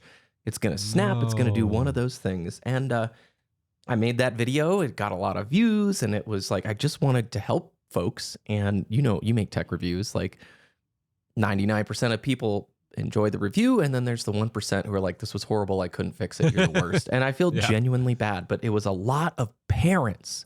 I remember reading so many comments of parents who spent $150 on a pad for their kid, and it broke, and they're just trying to fix it. So here comes the Elite Series 2, the opportunity to improve. And wouldn't you know it, EPOS, no changes to that design at all. The video continues to get great views. And it's like, why? Why is this the case? And I guess all I'm trying to share is the third-party market for controllers has gotten really good. So unless you need the unique tech that the DualSense gives you with the force feedback pressure-y thingies and all the cool stuff that goes along with it, get out of that first-party ecosystem for some of these devices unless they're well-reviewed and documented, because I have a hard time believing anything but planned obsolescence when I see them not adapting and using some of this new tech, which we know is more durable and reliable. Yeah, I don't. It's such a weird spot to be in, because the first edition, or like first party ones rather, used to be so good, and Xbox has so many cool custom controllers. Yep. But I refuse to buy them because, yes, the first party are bad, but also because I still think there's a fundamental design flaw in the Xbox One controller design that has proceeded to be a problem through all new generations of the controller, that has been a deal breaker for me since I got my first Xbox One with Halo 5's launch. Yep. And it's funny that you mentioned the Xbox 360 controller, because the best controller I have used in a very long time has been the new Hyperkin Xenon, which is an Xbox 360 controller wired up to be used with modern Windows and modern Xbox. It is the same shell. Mine has the like cosmic space theme. Like, we always wanted those custom Galaxy controllers back in the day and could never afford them because they were like $300 from the modders. Sweet. It's super sweet. It's only $50, and it has the original layout. Now, I'm still a fan of the symmetrical sticks that PlayStation controllers have. I don't like the offset sticks that Xbox has, but for an Xbox controller, it has the separated bumper and trigger. With the Xbox One, they made this decision to squish the trigger and the bumper together and taper the bumper over to the trigger. And I'm holding my Ghoulie Kit controller right now, which is the one I mentioned with like tactical buttons and everything. It's great, but I cannot physically fit my hand around it in a way that I squeeze the trigger and I don't also put pressure on the bumper. I am still squeezing the bumper. And so I spent all of Halo 5 trying to learn this new game with new sensitivities, Halo 5 and MCC both. You know, we went through that whole saga where they had to introduce new dead zone tuning and all of that, modern aiming. Like, that was already hard enough. And the whole time I kept thinking I was having like syncing issues with my controller or something, because I'd go to shoot and my guy would melee or reload or something because I'm also squeezing that bumper. And I don't know what's wrong with my hands. I've never had this issue with any other controller, but like those kinds of weird things that just like add up. And so I don't think this controller has Hall effect thumbsticks. I don't think it's really, I don't think it has any of the fancy stuff, but it has that design part that has me on it. I used to be a person who, whenever the Hall effect stick swapping for the Steam Deck came into play, it felt like Hall effect turned into this buzzword that everyone became obsessed with. And Yes. I felt would not have the staying power that people thought it would. I'm like, okay, this is a cool thing. It's like analog keyboards or whatever. Like, it's cool. I get it. I'm sure for those who want to upgrade, it's fine. But like, personally, I felt like I had never really even encountered stick drift in the first place. Now, in hindsight, I think that's not necessarily true. There's probably a couple controllers that I had issues with and just didn't know what it was at the time. But broadly speaking, I remember my buddy would always break his PS3 thumbsticks for sprinting and meleeing and Call of Duty 4 and Modern Warfare 2. Yeah. But I always I always felt like I took care of my controllers. I rarely had a controller that had breakage whatsoever. The biggest thing we I didn't had, spike them. Let's be real. We're not spikers. yeah. Yeah. I didn't throw them. I didn't get food on them. The biggest thing I had was some PS2 controllers. The way I wrapped the cable around the controller, the cord sheath would kind of tear up against the controller and expose the wires. That's like the most damage I ever did. For the most part, I never had a controller break, so I didn't understand how widespread this problem was. Since my kiddo has started playing video games, he's had my Halo, I think it's my Halo 5 Xbox One controller. And he's not hard on it. He doesn't throw it. I don't understand how it's happening because he's pretty gentle with it. But the D-pad on that controller just started, it just freaks out. Like it does multiple inputs or ignores their inputs or whatever, which for him playing Minecraft was fine. But for me trying to go play Mass Effect on it, like swapping weapons and stuff, like it was just wasn't working. And then I swapped him to the Xbox One or Xbox Series. I don't remember which. I think it was the Xbox Series wireless controller. So if it's the Series one, brand new, barely used. I always use separate controllers on my Xbox Series X anyway. So I never even used it. I pulled it out of the studio and was like, hey, this is your new controller now for the PC. Because the Xbox One would not pair with Bluetooth. And I was like, okay, this one you're going to use on the PC. He already has stick drift on it. And I don't understand how. Like, I don't. Yeah. And I'm just like, how does this happen? And I feel like to me, it never happened on the 360. Obviously, it did, but like, I never happened to me. it. I never noticed it. And I had, they're gone now, but at one point I had a lot of 360 pads. Yeah, and I then still have the all of early mine. days of Xbox One, I had a stupid amount. It was one of those things where I went through a box and I was angry at myself. I'm like, why do I have 4 Xbox One controllers? Like, am I chewing through these? What is the deal here? And I guess I feel like if there's a better solution, it would be great to pursue and chase it. But we're now at the point, man, controller prices are ludicrous. So I'm kind of moving into the third-party space. I'm curious to start testing again. In the early years, like you said, 360 wired controller was such a beast, you didn't need anything else. And I did try a lot of the third-party things back in the early days of the channel. Didn't have great experiences. But yeah, ever since moving to the Xbox One era, never felt great. And then this Elite Series 1, it's been battle hardened. It's had many years on it, but the left stick for sprinting is broken.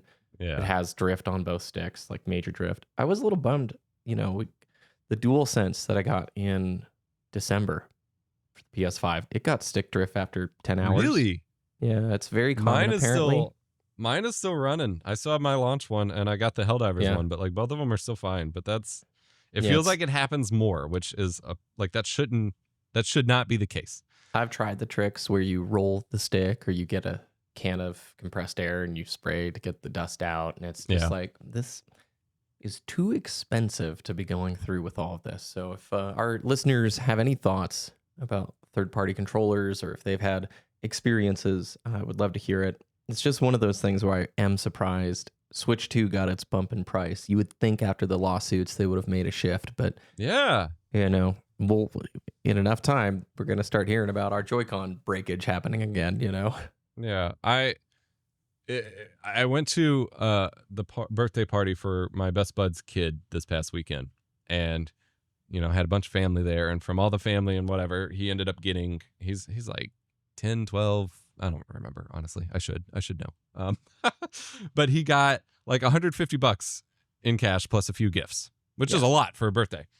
And he was so excited because he could finally get another PlayStation controller. It's like so sad, dude. That was the main thing he could spend $150 on. And obviously there's still money left over, but I'm thinking back to like, if I was that age when we were gaming, like that's so much money for gaming. And now like maybe a controller and a game. Like it should not be that way. What is I the super fancy PS5 controller called? Is it the Edge? Yes.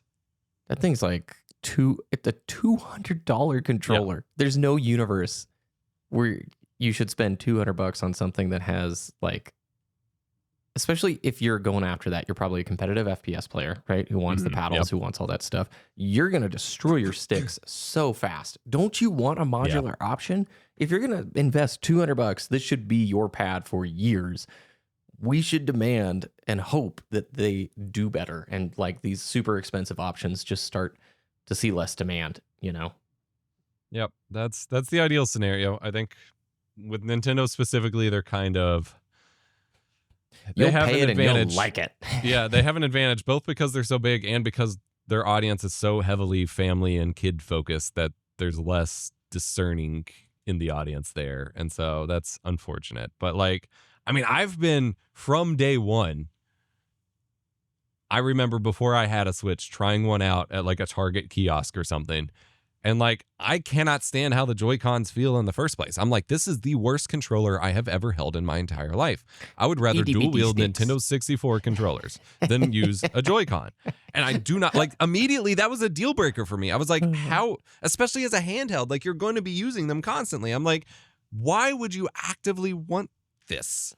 And so I've been this weird naysayer on that in the first place because I'm like, this is just horrible. And I sometimes... So I have two Switches because I'm an idiot. I had one, played it a lot, got sold on the Switch OLED thing. I bought the idea that I would play it more. I have not played it more, but I have a special little case for it that is the translucent atomic purple or whatever, but has its own full-size sticks and buttons. Yeah. And I will only ever play the Switch with a wireless, like a proper controller or that case because the Joy-Cons are just that bad in the first place. I don't get it. I will say, if you need, time sounds limited, but if there's a Switch game I have that you want to play, just let me know. I'll ship it your way, man. I've finished pretty much all the stuff that I'm going to play. So just, I'm the library, the Switch rental library over here. Well, I guess my whole point and the reason I wanted to bring it up is most parents, you bring up like the fact that Nintendo's audience is going to be a parent buying it for their kid for the most part. And right, the folks in the scene like us, we're going to know these arguments. I just want to amplify the message. If you're getting something for your kid, don't you want to get them something more durable that's just as good, if not better? And then you have extra budget left over for a game, right? I picked up in this conversation. It's been sitting in my cart for a long, long time. The 8BitDo Ultimate Wireless 2 controller. It's $55. And it's got the back paddles. It's got Hall effect. It's got the charging dock. 2.4 gigahertz mode, Bluetooth mode, connects to everything. Apparently, it's just a workhorse of a pad and a great controller. And wouldn't you rather spend $55 on that? And then you now have an additional $30 available for a great budget game or a couple of budget games on the used market that you could pick up for your kiddos versus the $180 or $85 pad that is going to break at some point and be hard to repair. So that's the only reason to bring it up. Not to pick on these companies, but to just had to talk controllers with you. We've been through such a saga with these over the years, the Xbox pads and whatnot. So that's all. Yeah, the only reason my kid is not on a better controller right now is because I also have that box of so many controllers that I'm ashamed to own that we're just gonna blow through until they're all broken, and then. Do you ever do like an unboxing vid of that Hyperkin? I would love to watch or see. I did not. I plan on making like a review of it at some point because like I said, it does not have Hall effect or whatever, but those buttons are like the deal breaker. Like I either need a PlayStation style controller or the Xbox 360 style in order for me to be comfortable with. Third party like dongles and things have gotten so good. I'm using a wireless dongle for the PlayStation 2 that I think is from 8BitDo, and so many different controllers connect to it really easily. Yeah. And I don't know if enough people recognize just how good the third party market is. And there's some genuinely good companies making rad products right now that are not very expensive. Yeah. So, anyway, Yeah. shall we talk about intentionality? Close out the show there. Yes. Yes. Yes. Yes. Why don't you introduce this topic, good sir?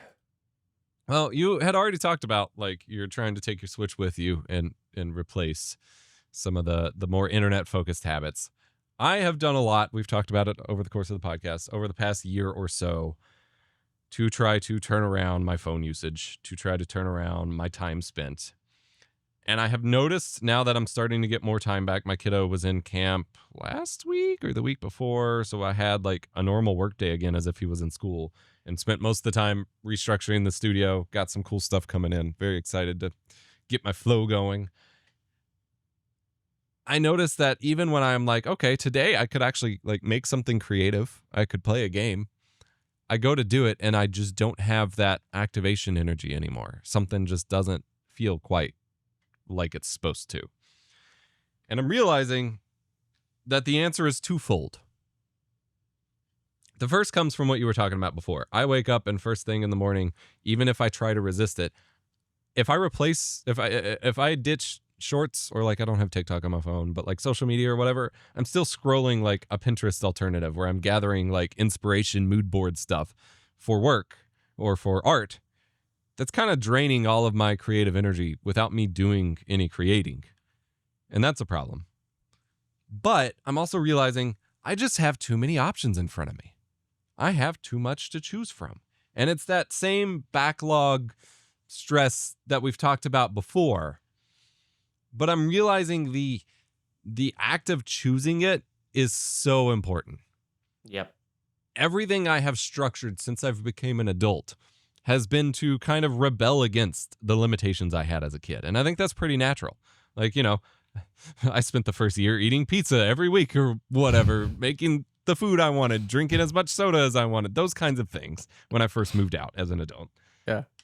But then that applied to bigger picture things of like, I used a lot of my disposable income to build up a game collection. I have at least one of every game console that I could possibly have, maybe two, or in the case of the PlayStation 2, six.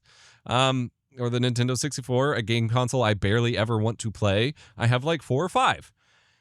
It just happened. I didn't seek it out, but I have it. And then I go to sit down to game, and I take in the mass of gaming as a whole, and it's no longer a viable decision to make, because it's like, yes, I have a wall of games. I have a 2,000 game Steam library.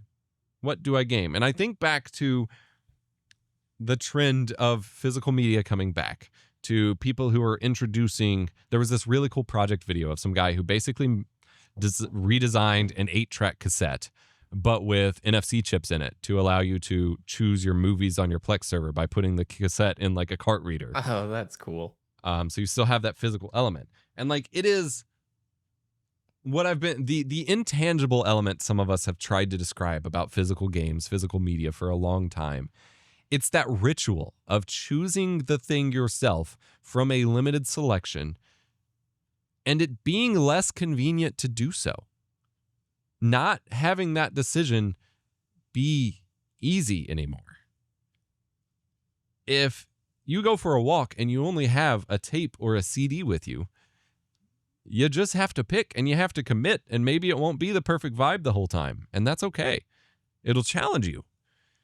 If you only have, you know, like I think back to some of my pictures of my setups when I was in like college or high school, and I had like a small little shelf of my 10 favorite games available, and the rest I were constantly trading into GameStop or whatever. That act of filtering and only having a few options, I was way more committed to those options as a result. Yep. And it's one thing for us to talk about intentionality as a vague idea of like, yes, we need to be more deliberate in our choices. But I think the situation surrounding making choices has to be more intentional too. I think we have to kind of have limitations. And what really got me thinking about this, and I will end my monologuing part of this, is when it comes to my creative work, it is very easy for me to go all in acquiring every tool, every art supply, every every possible option I might want in the creative process. Because at least in my brain, I have to have all the options in order to make the best work. Like, I don't want to be stuck and be like, man, I can't make it without this. What am I going to do now? And so I have a giant rack of spray paint cans, a whole bucket of paintbrushes, a whole cart full of paint supplies and mixed media things and all my markers and then my mini painting setup and whatever. But then it becomes overwhelming when I sit down and I don't have a set tool bag or whatever. And it's the same thing with games. Very well said. I keep buying 4 terabyte boot drives for my computers so that I can install as many Steam games as I might ever want to play as possible instead of downloading them. I have fiber internet. I can download most games pretty quickly. I don't need to do that. And so my challenge to myself, at least, as a Band-Aid approach to trying to find that intentionality is, okay, I can't have every game only be physical. But maybe I only keep a couple games installed on Steam. And if I want to play a game for a week, I need to manually install it. It's not just going to be there among a list of other ready-to-go games. Like, I have to take that step. Whatever that extra step of friction that you introduce in is, it makes that decision more meaningful. If it's an easy decision, it's not a meaningful one. You're getting at something so spot on where I'm at right now. And I don't have the answers. I'm totally confused. Yeah. I'm on this intentionality journey is new to me. Okay. I didn't even really know or think all that much about this until last year. And I told the story a million times. I pressed pause. I stopped playing multiplayer live service like FPS game stuff. I started playing more single player things. It kicked off with the Amazon Prime show for Fallout. I installed Fallout 4. I played 50 hours. It was the only game I played for a month. I loved it. It was incredible. And then it kicked off a year of me picking 1 or 2 games at a time, playing through it, finishing it, writing a quick review on Backlogged. And before you know it, I look back over the last year and I'm like, this is the happiest, most fun, accomplished year in gaming I have had in forever because I am getting value out of the stuff I'm buying. I'm picking good experiences, enjoying those experiences, and they accompany the season of life that I'm in. Last September, I was super sick for like 2 weeks. So I just got to lay in bed and beat a bunch of different games. I played through Ocarina of Time on the 3DS. I beat Echoes of Wisdom. And I even finished, not a link to, I can't remember what it's called, the Super 3DS, A Link Between Worlds. So I did the Super Zelda month, but I think back to it crazy fondly.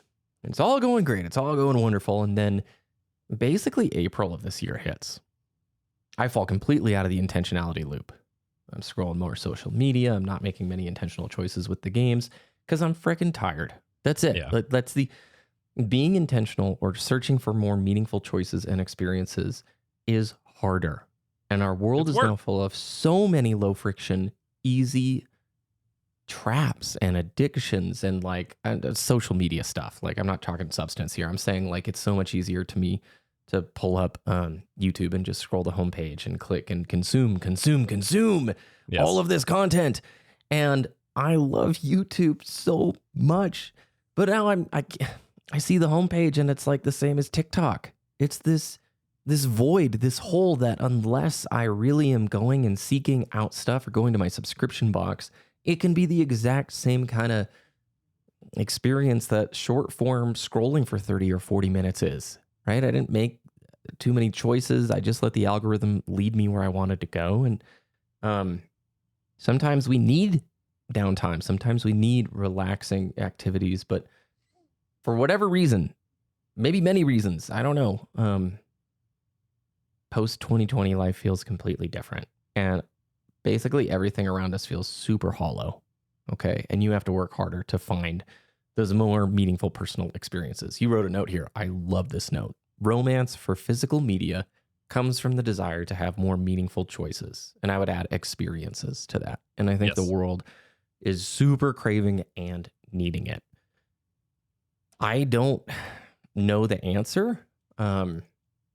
I talk about it through the lens of gaming, but I'm just using that as an excuse to kind of mull about this because it's a real life thing, right? It's all of our choices. But on the lens of gaming, the moment I picked Guardians of the Galaxy and finished it, and the moment I picked Halo Reach and finished it and started focusing on one game at a time again and really being intentional, dude, the joy came back right away.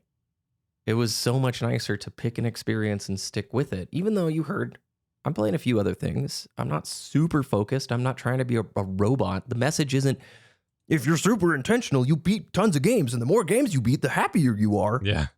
That's not it. I don't even really know what it is, but I'm battling with this where the more intentional you are, the rewards are there, but it is hard to keep up with. It's hard to do. And it's fine to like be kind to yourself. Like there are going to be times where it's hard, where like it's probably better for you to just do the lazy thing. Like you can't do it 24/7 because it is active work on yourself. But it is work worth doing when you are capable of doing it. And I have been in, like this summer, like most of the summer when my kiddo's been out of school, I have not had a whole lot of time to be in the office and work. I haven't had time to make a whole lot of art or whatever. So it's been fine to be on the weirder spot. But now that I'm like getting closer to time to start making stuff again, because I only have like 2 weeks until he goes back to school. It's so early this year. Ugh. Yeah. The beginning of August? Yeah, That's no, brutal. July 31st. That's evil. Never heard of it. They don't even get to August. Yeah.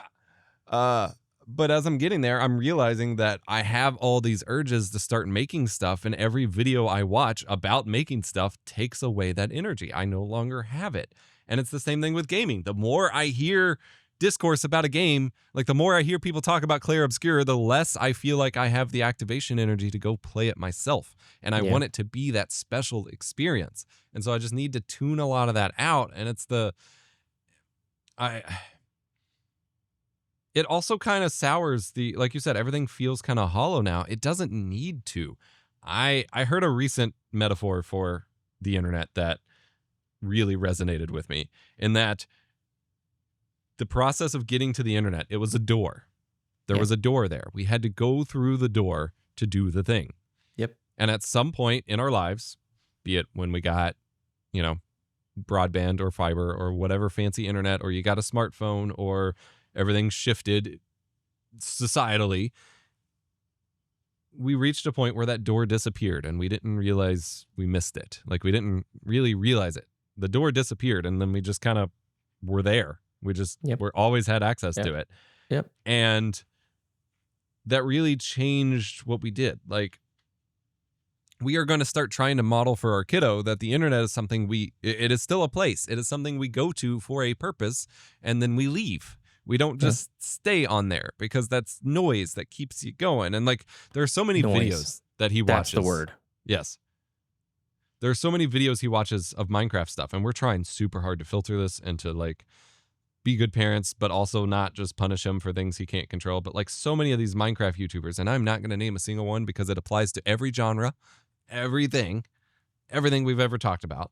But there are so many that like it is this nonstop, just like super high energy speech pattern. They're going to do this. Oh, and then the zombie attacked and blah, blah, blah. Like you have no room to think. And if he's watching those videos, my wife and I sometimes we try to use that as like downtime for us to get stuff done. And like, we will be sitting at our computers and we cannot do what we're trying to do because it is overriding our brains that much. Yep. And it's like, what is this doing to him? We need to not let him do, like we are having to filter way more because it just, that noise overrides whatever else. It overrides your ability to process your feelings, to realize how you're actually doing, how you feel about things. Heavy, jeez. It overrides. I mean, seeing it in a youngin', you realize like it overrides everything. Like he can watch an hour straight of videos and not realize that he's hungry, and then he'll come out of that and be like, "I am so hungry. I have to eat right now. Oh my god." And like whatever, because he, as a younger person, he is literally not in tune with his body because of it. And again, like I said, the moment we see these things, we're like, okay, and we're starting. There are a lot of really bad Minecraft channels out there. Like we are now basically downloading videos that we manually approve and putting them on our Jellyfin server instead of letting him have YouTube Kids, because even YouTube Kids is not filtered enough. But like, it keeps you from being in tune with your own thoughts, your own feelings, your own emotions, your own physical well-being. And that's what people want, because it's like a numbing thing. Like people want that sometimes, and it's okay to want it sometimes, but it should never be your default. That should never be the baseline. Yeah. You just said something that cut straight in, man. Like it overrides your ability to process your feelings. That noise. you just unlocked something that I'm going to think about for the next month because, yeah, I mean, it's a gaming podcast. We don't talk too much about the other stuff that we do. Hey, I like games. It's not my life. Same thing with you, Yes. right? So many Dude, hobbies and activities. And I try hard not to talk about mountain biking here because there's every once in a while somebody's like, stop talking about biking, bro. But like in the summer, that's my thing. Getting out, hiking, riding bikes, going to the lake, doing that kind of fun stuff, trying to dabble into photography. And I was super into Gunpla, okay? Making the little Yes. model Gundam things and piano. And like, I just don't talk about it too much because, again, we're a gaming focused podcast for the most part. And games can occupy that same exact thing where they override your ability to process your feelings. They can be that escapism, but also I think they can be that high quality leisure activity when you apply intentionality and you go after the experiences you want to play. They're an incredible venue for community and problem solving.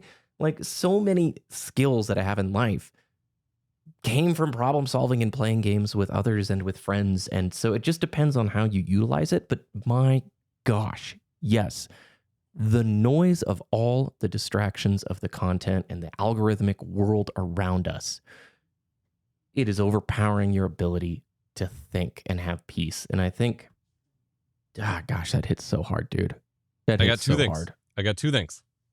So first, I want to challenge us, and this can be a viewer feedback thing we hear you all talk about in the comments, because you mentioned like you try to not talk about these things too much. I feel like maybe it's important to find a way, if we can relate our other hobbies to our gaming discussions in some way. Yeah. I think it's important to talk about them a little bit. I know there's always those people who are like, I am here just for gaming and nothing else other than gaming, whatever. But like, that's not how life works. And that's not even how our perception of games work. Like every time we come in here and we talk about like you talk about the phases you've just, like you were just talking about that you've gone through of like intentionality gaming versus getting away from it or whatever, like that is affected by what you're doing in your real life. Like I'm thinking maybe we find a way to tie that in. If we're busy on something else, like how does that relate to our gaming? How does that impact it? Like I think that would be important conversations to have, because yeah, dude, like I have a new camera coming in tomorrow that I'm super stoked for. I've got a new chair coming in Monday that's gonna make it so I don't break my back when I'm painting minis and doing art stuff. Yeah. Like, you're really good at that, dude. You always have such a diverse set of interests, and I always view it in a role model way because I want to know what you're doing, what you're interested in. You share that journey really well, and I really appreciate that. Yeah, thank you. It's a gift. It's a curse. With that challenge, I also you said something about gaming, like the intentionality of gaming. I want to challenge everyone as like, because the issue I think we have with all these discussions is that it's very intangible. We talk about the problems, we talk about the ideas, we don't have any hard-hitting solutions that don't evolve into or devolve into like, here's 10 ways to fix your backlog and whatever. But you were talking about trying to find something that hits that casual like Halo experience again whenever I brought up Halo Gold Source. Yeah. I think it's really important, and we talked about the feelings test thing before on an earlier episode of the show, but I think it's important to really give yourself, even if it's just 5 minutes or like a minute, I don't know how long it'll take you, but whatever, like give yourself a minute before you start up a game and actually think about what you're hoping to get out of it. Like what are you hoping for? Because what I'm starting to realize is I can have that super casual game night feeling in a multiplayer FPS, even if it's an old one or a janky one. Like I can have that feeling. I can achieve that again. That is very possible.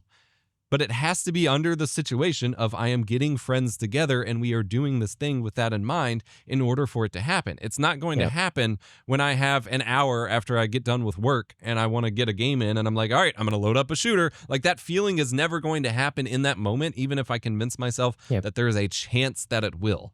And I think for a lot of people, what they want out of a game or out of a specific game or out of gaming as an activity, they end up being misaligned with what can actually happen in the situation. And even if you're wanting that multiplayer thing, if you can't get it right, then you're going to be more satisfied when you're done playing if you play something that's more fit for where you are physically, mentally, whatever in that moment.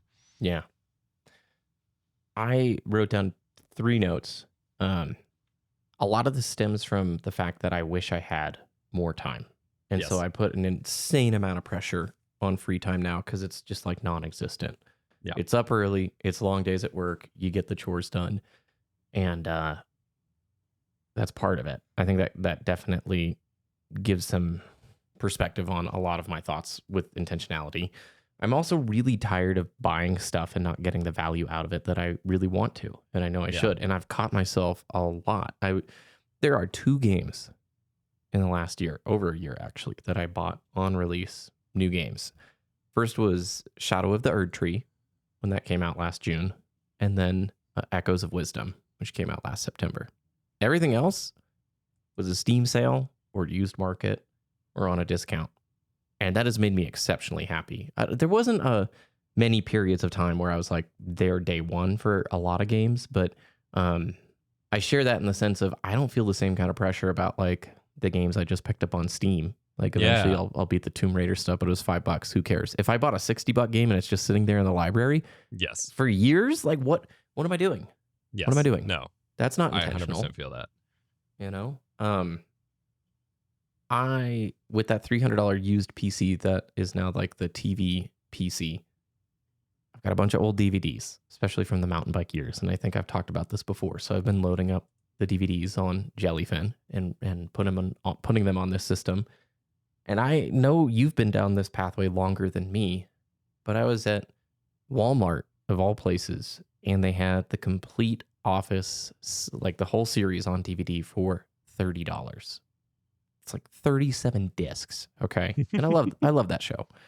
So I pick it up, I'm ripping it to the Jellyfin server, and there is this insane, nostalgic, crazy moment where I realized we have given up so much in the last 10 years and we don't even know it.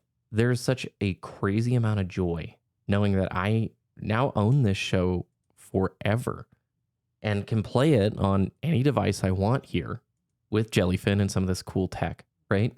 But you used to be able to give a show as a gift, right? Yeah. I was thinking about this family members. I'm like, $30. Who in my family or friends loves The Office? This would be such a great gift. And then realizing this sad moment, none of them own a DVD player. They're not going to be able to use this. None of them have a Jellyfin server or like the knowledge of how to rip this stuff. And maybe it's because I'm at the beginning edge of this, but I am so much more happy to own this show and never pay another streaming subscription again for this show, ever. Think about all the years of Netflix. And then when it left Netflix and went to Peacock, like for the cost of 2 months of Peacock, you can own the entire show. Yes. And I think this ties directly back into that limitations matter. I'm not happier having access to 500,000 shows on Netflix or whatever service it is.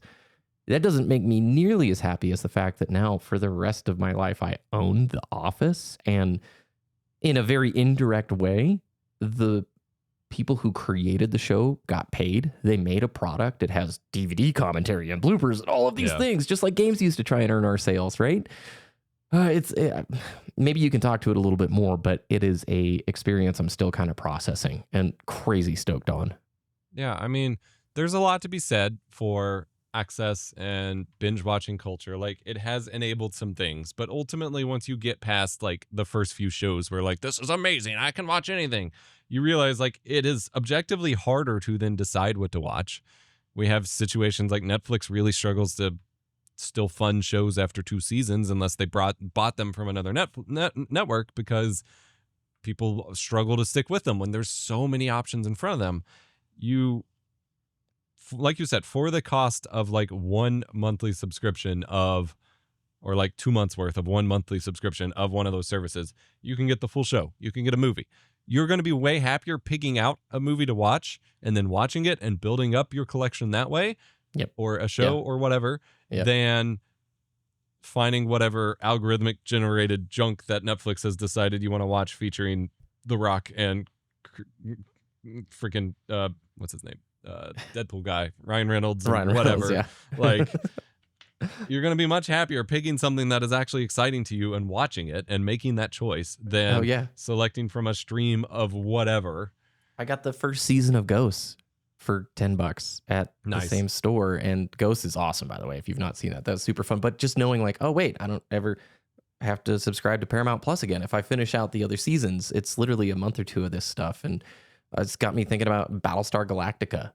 I love the first two seasons of that show, and it jumps services continually. And every time I've wanted to watch it the last few years, it's not on any streaming service. It's like buy the digital on Amazon or whatever. And so it's one of those things where you can take some of that control back. But isn't it more fun to like, I'm doing the Office rewatch right now, first time in like 4 or 5 years. It's hitting so good, but I bought it, I own it, I'm going through it. It's way more fun than having limitless choice. The limitless choice thing is not making me happier.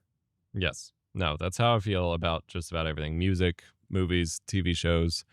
And yeah, The Office is one I do a rewatch of like every year. I do Dexter every couple years. I do House every couple years. And House was the one that like broke me for streaming media. Despite being a physical media guy, like I'd kind of given up on shows and movies. I'm like, well, I don't need to pirate anything now because I have disposable income, but also streaming is great. And then we were on like the last episode of a season of House. And when we went the second to last, and then we went to the last episode and it wasn't even the final season, it like rolled over to midnight and House got removed from that service. And I'm like, excuse me? No. What do you mean? And I'm like, I watch this all the time. I don't need to be constantly streaming this from someone else's service when I watch it enough. Like I can just own it and keep using my copy, which is more sustainable, like in the first place. It's just, man, I don't know, man. I think, well, we could talk for hours. We're like over our normal timing, so I think we'll just save a lot of it for the next episode. I did just want to know real quick. So amped, dude. Yeah. Let's wrap this up though. Let's not. Game Informer is back. They are employee owned. They got shut down in August of 2024 and managed to get started back up, employee owned earlier this year, and they have finally resumed print copies again. So I have the first print copy of the new era of Game Informer on my desk. Very exciting. Go check that out if you hadn't heard the news. That's wanted to note it. Epic. Okay. We talked about wanting a physical magazine. Did they just come back?